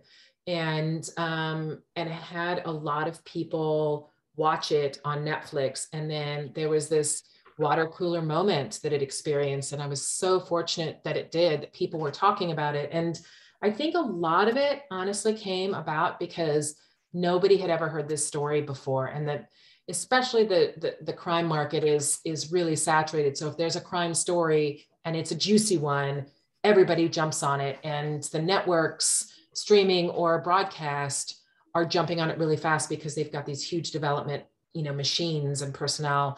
So nobody ever heard of the story. It got success. And from it getting success, I then was able to get an agent with one of the top management companies here in Los Angeles.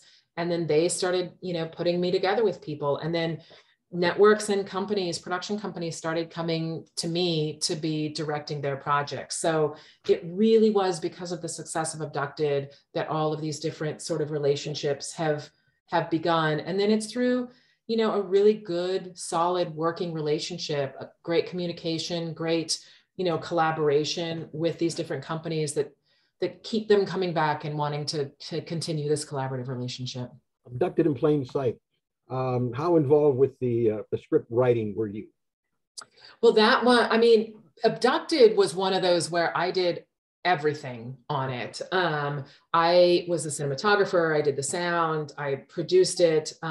There were other producers on it, but they weren't really, they weren't experienced in documentaries. They were actors who wanted to get into the field, the entertainment field, and specifically the documentary field.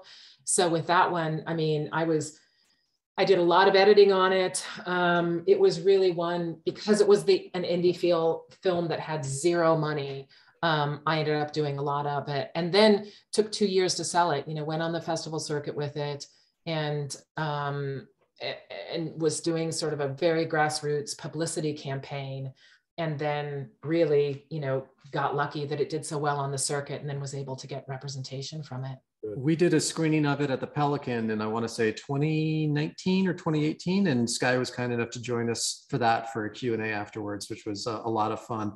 But man, you're getting typecast as the true crime queen here. It seems like every project you come out with, is this taking an emotional toll at some point, all of these stories? Because it seems like everyone gets a little bit more effed up after the next, as far as like, just wait, Kurt. Well, I want to make sure that others who haven't had a chance to talk yet, because Tom, you've gotten a bunch of questions in, get a chance. So it looks like Joyce has a question. Oh, and also Brooke has a question too. I actually watched this movie not just once, not just twice. Wait, which one, Joyce? 3 times. Three Joyce, times. Joyce, I'm sorry. Which one? Dead Asleep. Oh, Dead Asleep. Okay. Yeah. 3 times. Oh my God.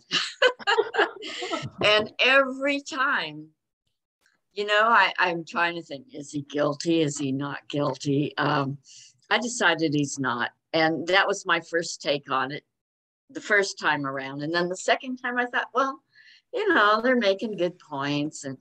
But as someone who has been diagnosed with PTSD, and I also sleepwalk, this is a thing that really got my attention.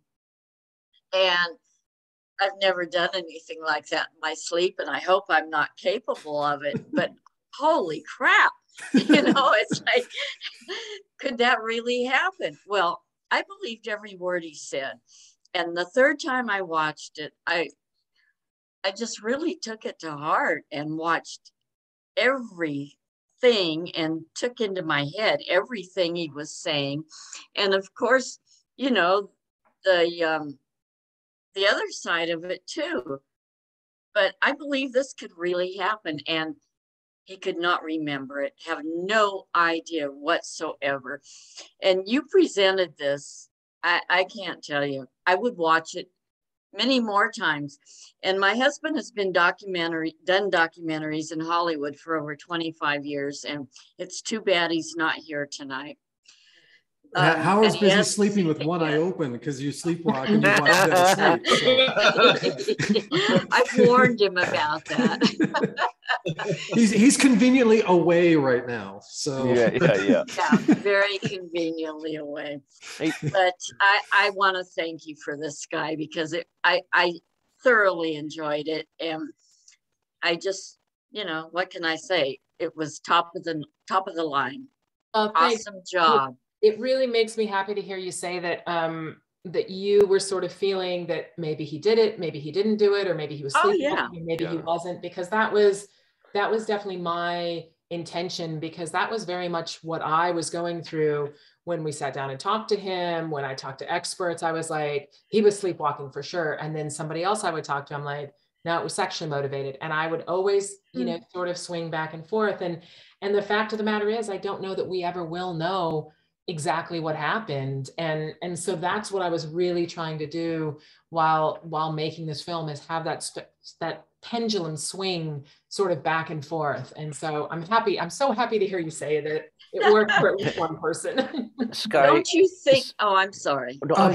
Brooke, John, hang on a second. Brooke had raised her hand earlier, and then we'll get to you, okay? Yeah. So Brooke, go ahead. Well, Skye, as someone who knows nothing about the behind the scenes work of true crime documentaries, you talk a lot about finding the story. And after watching Tiger King way back when, someone brought up the point that documentaries, there's no legal regulations of how documentaries are supposed to be presented. So how do you go about trying to present the story in an unbiased light, or perhaps in a biased light? How does that even work? Yeah, I think what this leads to is a really big conversation about ethics, and it's really more of an ethical conversation than a legal conversation.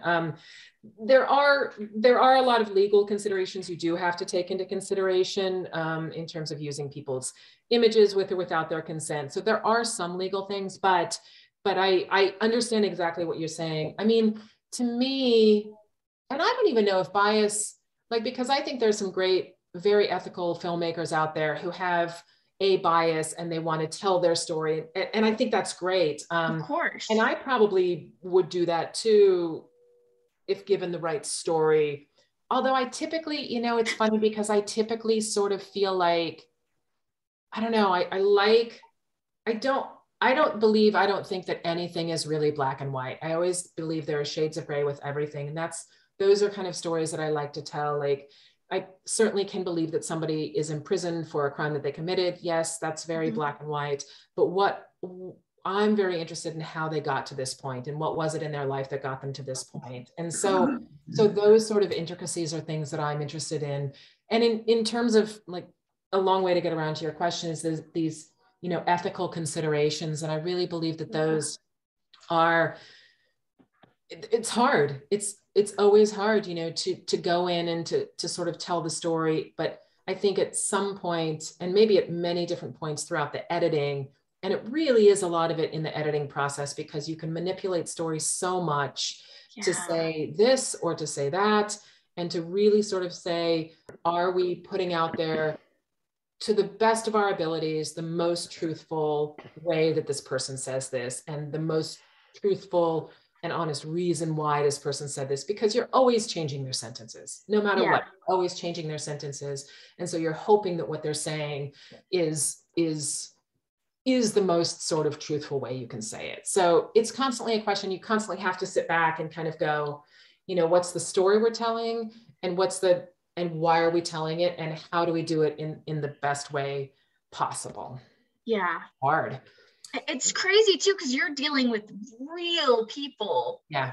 and like real consequences. Like, and that's really, look, it's really easy to forget that. I mean, I hate to say it, but you know, you get in the editing room and you get away from these people and you're there for, you know, like I said, some of these projects, they're going on like a year longer than they were supposed to be going on. So I haven't talked to some of these people in a year, and they become, you know, these two-dimensional sort of puppets on a screen in a way. And so you really have to constantly remind yourself they are real people, and there are big consequences, emotional consequences to every decision that you make.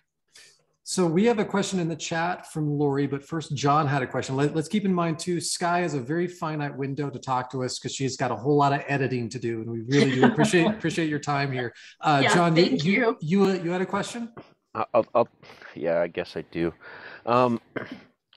You know, I was a couple of things. One was like how you're dealing with this guy sleepwalking, and when I look at hypnosis, like sometimes the hypnotist will say, like, you can give people a post-hypnotic suggestion, like say, go rob a bank or something like that. But if the person's internal moral compass would not allow that, they might get the impulse to do it, but they'll be like, no, what are you thinking? You know? And so I was kind of curious if, you know, is there a part of him that is allowing this versus not? That's question one. The other question is, like, you guys are talking about the moral or the ethics thing, and when it comes to Abducted, like in plain sight, you know, there was a part of me is like, it's like, Skye, don't take a dig at the church they belong to, you know. And I'm like, and then you went there, and I was like, is that really fair? I'm like, yes, maybe no. But the one part I was like, earlier in the interview, or in that movie, I could see that you had interviewed some of the other people in the community that were also members of that church, and they were seeing through the BS. But you didn't quite focus on the fact that it was just this family that allowed it to go, whereas others around him would have not. And yet they were still, say, members of the same church that this people belong to. And I'm like, is it really fair to kind of drag whatever religion, because this could have been anybody's religion, because let's be honest, religions in general kind of insulate people from a lot of bad elements. And sometimes it's very easy to not keep your eyes open anymore. You know what I'm saying? Yeah. I don't know, but that's the ethics thing. So those are my two kind of questions. I don't know. Go for it. Yeah, I'll tackle that last one first in terms of the ethics of the religion, because I do think it's not necessarily even the LDS religion that, I mean, they're absolutely, the Brobergs are part of the LDS religion, you know, but I think it is important, and I certainly feel, and I think that they would agree with me that their religion they're very trusting, they're very insular. And because he was a member of their church, all of those elements made them trust him more. And so I do think that their church and their extreme sort of faith in their church, and I think, and I absolutely know that they would agree with me, sort of opened the door for this guy to walk in. So, and look, I could have been a lot harder on the church. Like it's funny because a lot of people came to me and they were like, you should have been harder on the Mormon church. And I was like, I could have been, but it's not a story about that. It's not a story about these people. And because they're Mormon, this happened. This happens to many people who aren't Mormon. It happens to many people who aren't Buddhist. It happens to everybody. And yeah, I mean, this could have been like an Amish community that this all happened in or something else, you know? Yeah, well, look at the Catholics and the power of the priests. I mean, yeah, exactly. A million times. Yeah. I'm LDS myself, and I can see exactly where you're coming from, because I do know some individuals who are, I will use the term, over their head in the deep end of religion, but I've also seen it in other religions, where people devote themselves so heavily they can't look at the moral implications that revolve around what they do sometimes and how it affects other people who are not in the same religion or a concept that they're in. Yeah, I think you get too deeply involved in anything, whether it be religion or work or health, I mean, anything taken to an extreme is going to start to put blinders on you. And I think religion is one place it can happen, but there are many, many, many other places it can as well. Jim Jones. Geez. So we have a question in the chat from Lori, and Lori asked how Skye balances work and life. Like, can Skye still sleep at night after a full day of working on true crime genres and such serious content? I think that's more so a question about what kind of emotional toll does working on so many true crime documentaries have on your personal life?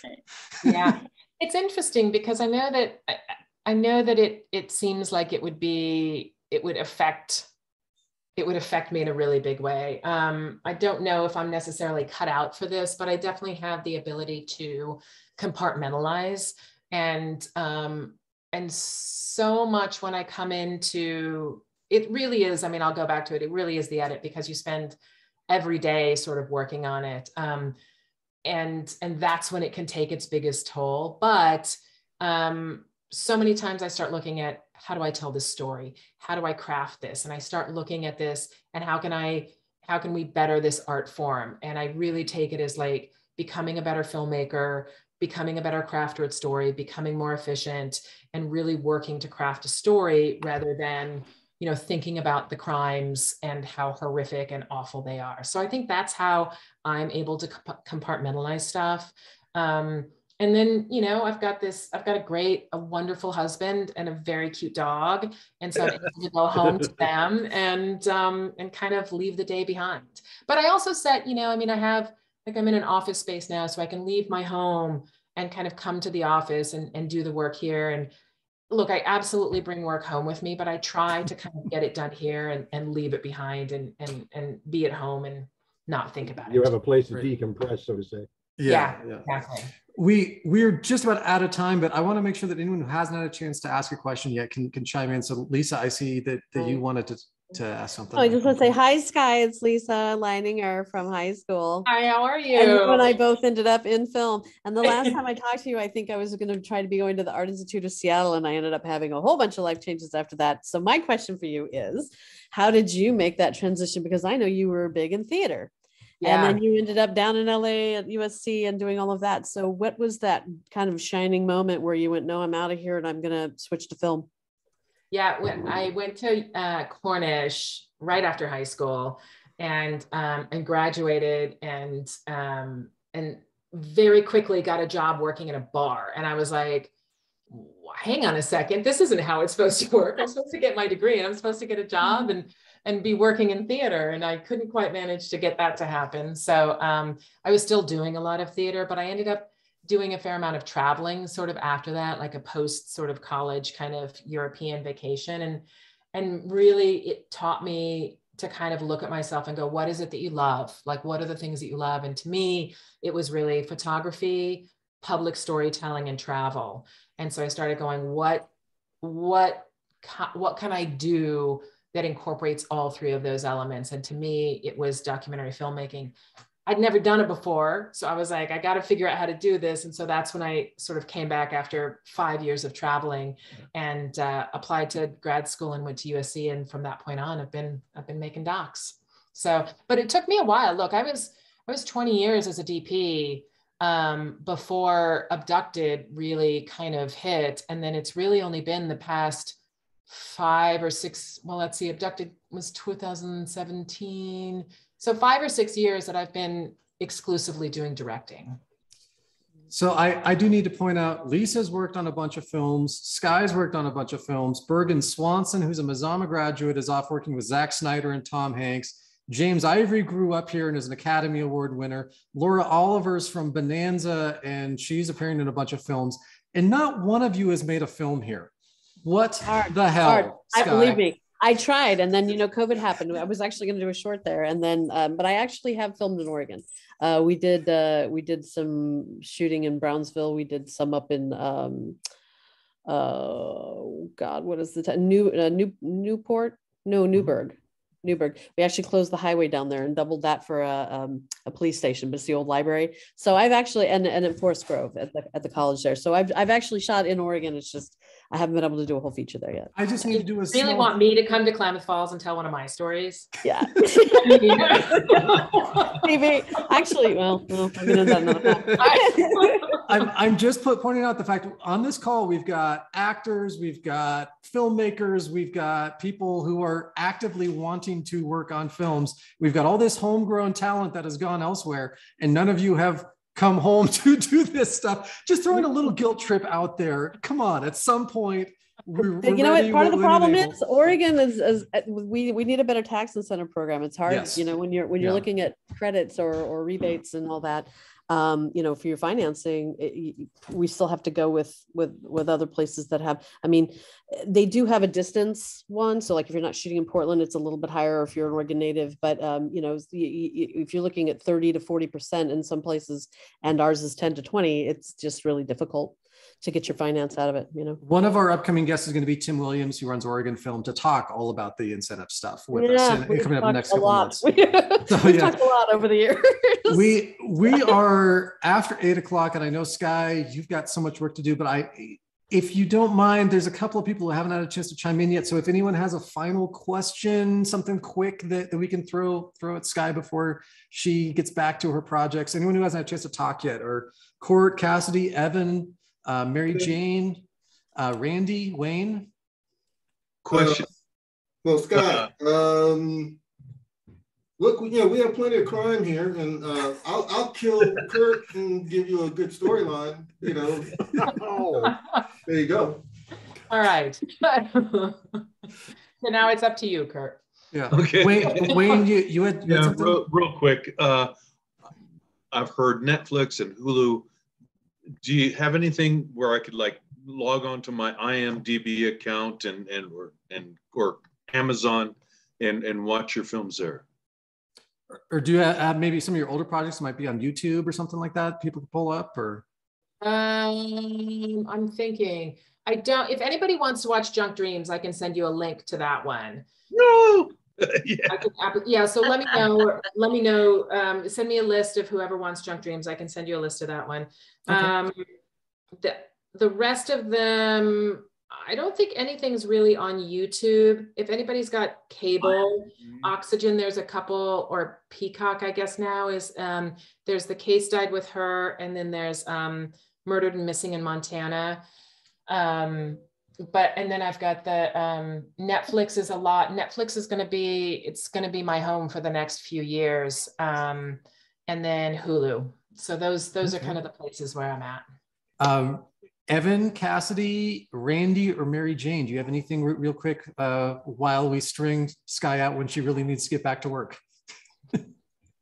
I don't have any questions, but Skye, thank you so much for being here. I learned so much. I'm also an aspiring documentary filmmaker, more nature than true crime, but I'm just so inspired by your work and so inspired by your story. So thank you so much for sharing that with us tonight. Absolutely. Yeah, I'm glad to. Thank you very much. Interested in seeing more of your stuff. Thank you. Yes, you bet. Mary Jane, do you have any final thoughts real quick? Or anyone else want to chime in? No, Skye, just next time, see if you can get them to just confess like the Jinx. They hit a pot of gold. They've ruined documentaries for all of us crime people from that point on. You know, the funny thing about that, you know, Skye, since the last time we talked, I'm no longer executive director. I've now moved to board chair, but I'm now videographer for Klamath Community College. So I do all the filming on KCC's campus.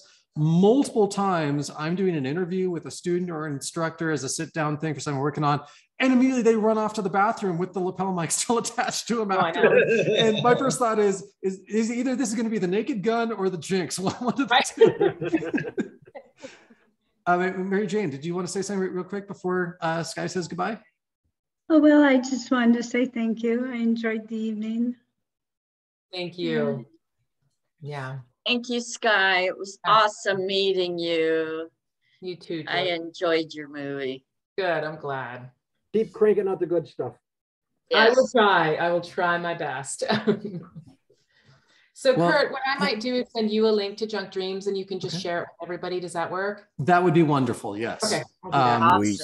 So if anyone wants to see Junk Dreams, just shoot me a quick email or message. I can already tell Joyce and Wayne want to see it. And if anyone else does, I'll pass that along. Skye, thank you so much for joining us again. We've had you as a guest before, and I know you're super busy with multiple projects. So this is great for us locally to be able to kind of reconnect with some of our homegrown talent and hear about some of the projects that you're working on and provide advice, because we're actively trying to grow more filmmakers and film fans here as well. That's part of our mission as Klamath Film, and also an educational wing. So it's always great to hear what people are working on and the method behind it. And so just thank you so much for taking some time out of your very busy schedule to join us and talk about all the cool stuff. And we look forward to seeing your next thing on Netflix or Hulu or wherever it'll be. And I'm sure it'll be even more of a gore fest and disturbing than some of the stuff that you've sent us already.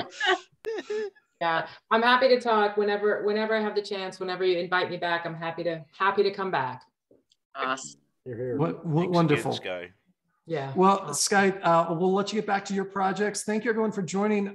We were going to show Tom and Wayne's films. I have it queued up to be able to watch Report 72. So I guess my question to the group is, the film's about 19 minutes long. Do we want to watch it and give them a quick little intro, and the meeting will run till about 8:30, or should we save that maybe for next month? And I'm sorry to bump your project again, Tom and Wayne. That's just kind of the way things worked out. I'll leave it up to the filmmakers, but what would you two like to do? Whatever everybody else wants to do. Well, I'll look at it this way. I'd like to see it, but I also want to get critiqued at the end of it. And if we're running out of time, I think it would be best to wait until next time around. So would people rather maybe watch it next month, and then we have time to talk about it afterwards and provide feedback? If we can make it a priority. Okay. Because I would like to see it, but I want to have time for the afterwards too. Oh, okay, great. Well then, with that in mind, we will call it a night. Thank you everyone for joining us. Like I said, I hope to do these meetings in person again soon, but it's still kind of cold out at night. So yeah. we will still be indoors for a little bit. But thank you everyone. Anyone who wants to see Skye's film, Junk Dreams, I will send you a link when Skye sends it to me. So Lori, Joyce, Wayne, I'll get it to you. And Skye, again, keep doing all the great work, and maybe someday we'll convince you to come back home and shoot something here. Yeah, I just lost her. I just wanted to throw out there, if anybody wants to see Report 72, I know if you look up, what is it, Wayne G. Sweat, Report number 72, there's that, and then some other stuff that I've been in, not all of it by a long shot, but there's some stuff you could watch. Wonderful. Well, I'll be sending out the link. Art said he wants it as well. So Lori, Art, Joyce, Wayne, I will get you the link for it whenever, Skye, you get a chance to send it my way. And again, thank you so much everyone for being here. This was wonderful. We will do this again the first Thursday of March from 6 to 8 p.m. Thank you guys. Have a good night. You too. Good night, everybody. Thanks, Kurt. Thanks, everyone. Bye. Bye. Thank you. Bye. Call me. And I look forward to that movie, Tom, with everybody in hell. That's going to be good. Well, hope you like it when you get a chance to see it. Okay. See you guys next month. Talk to you guys later. Bye. Bye.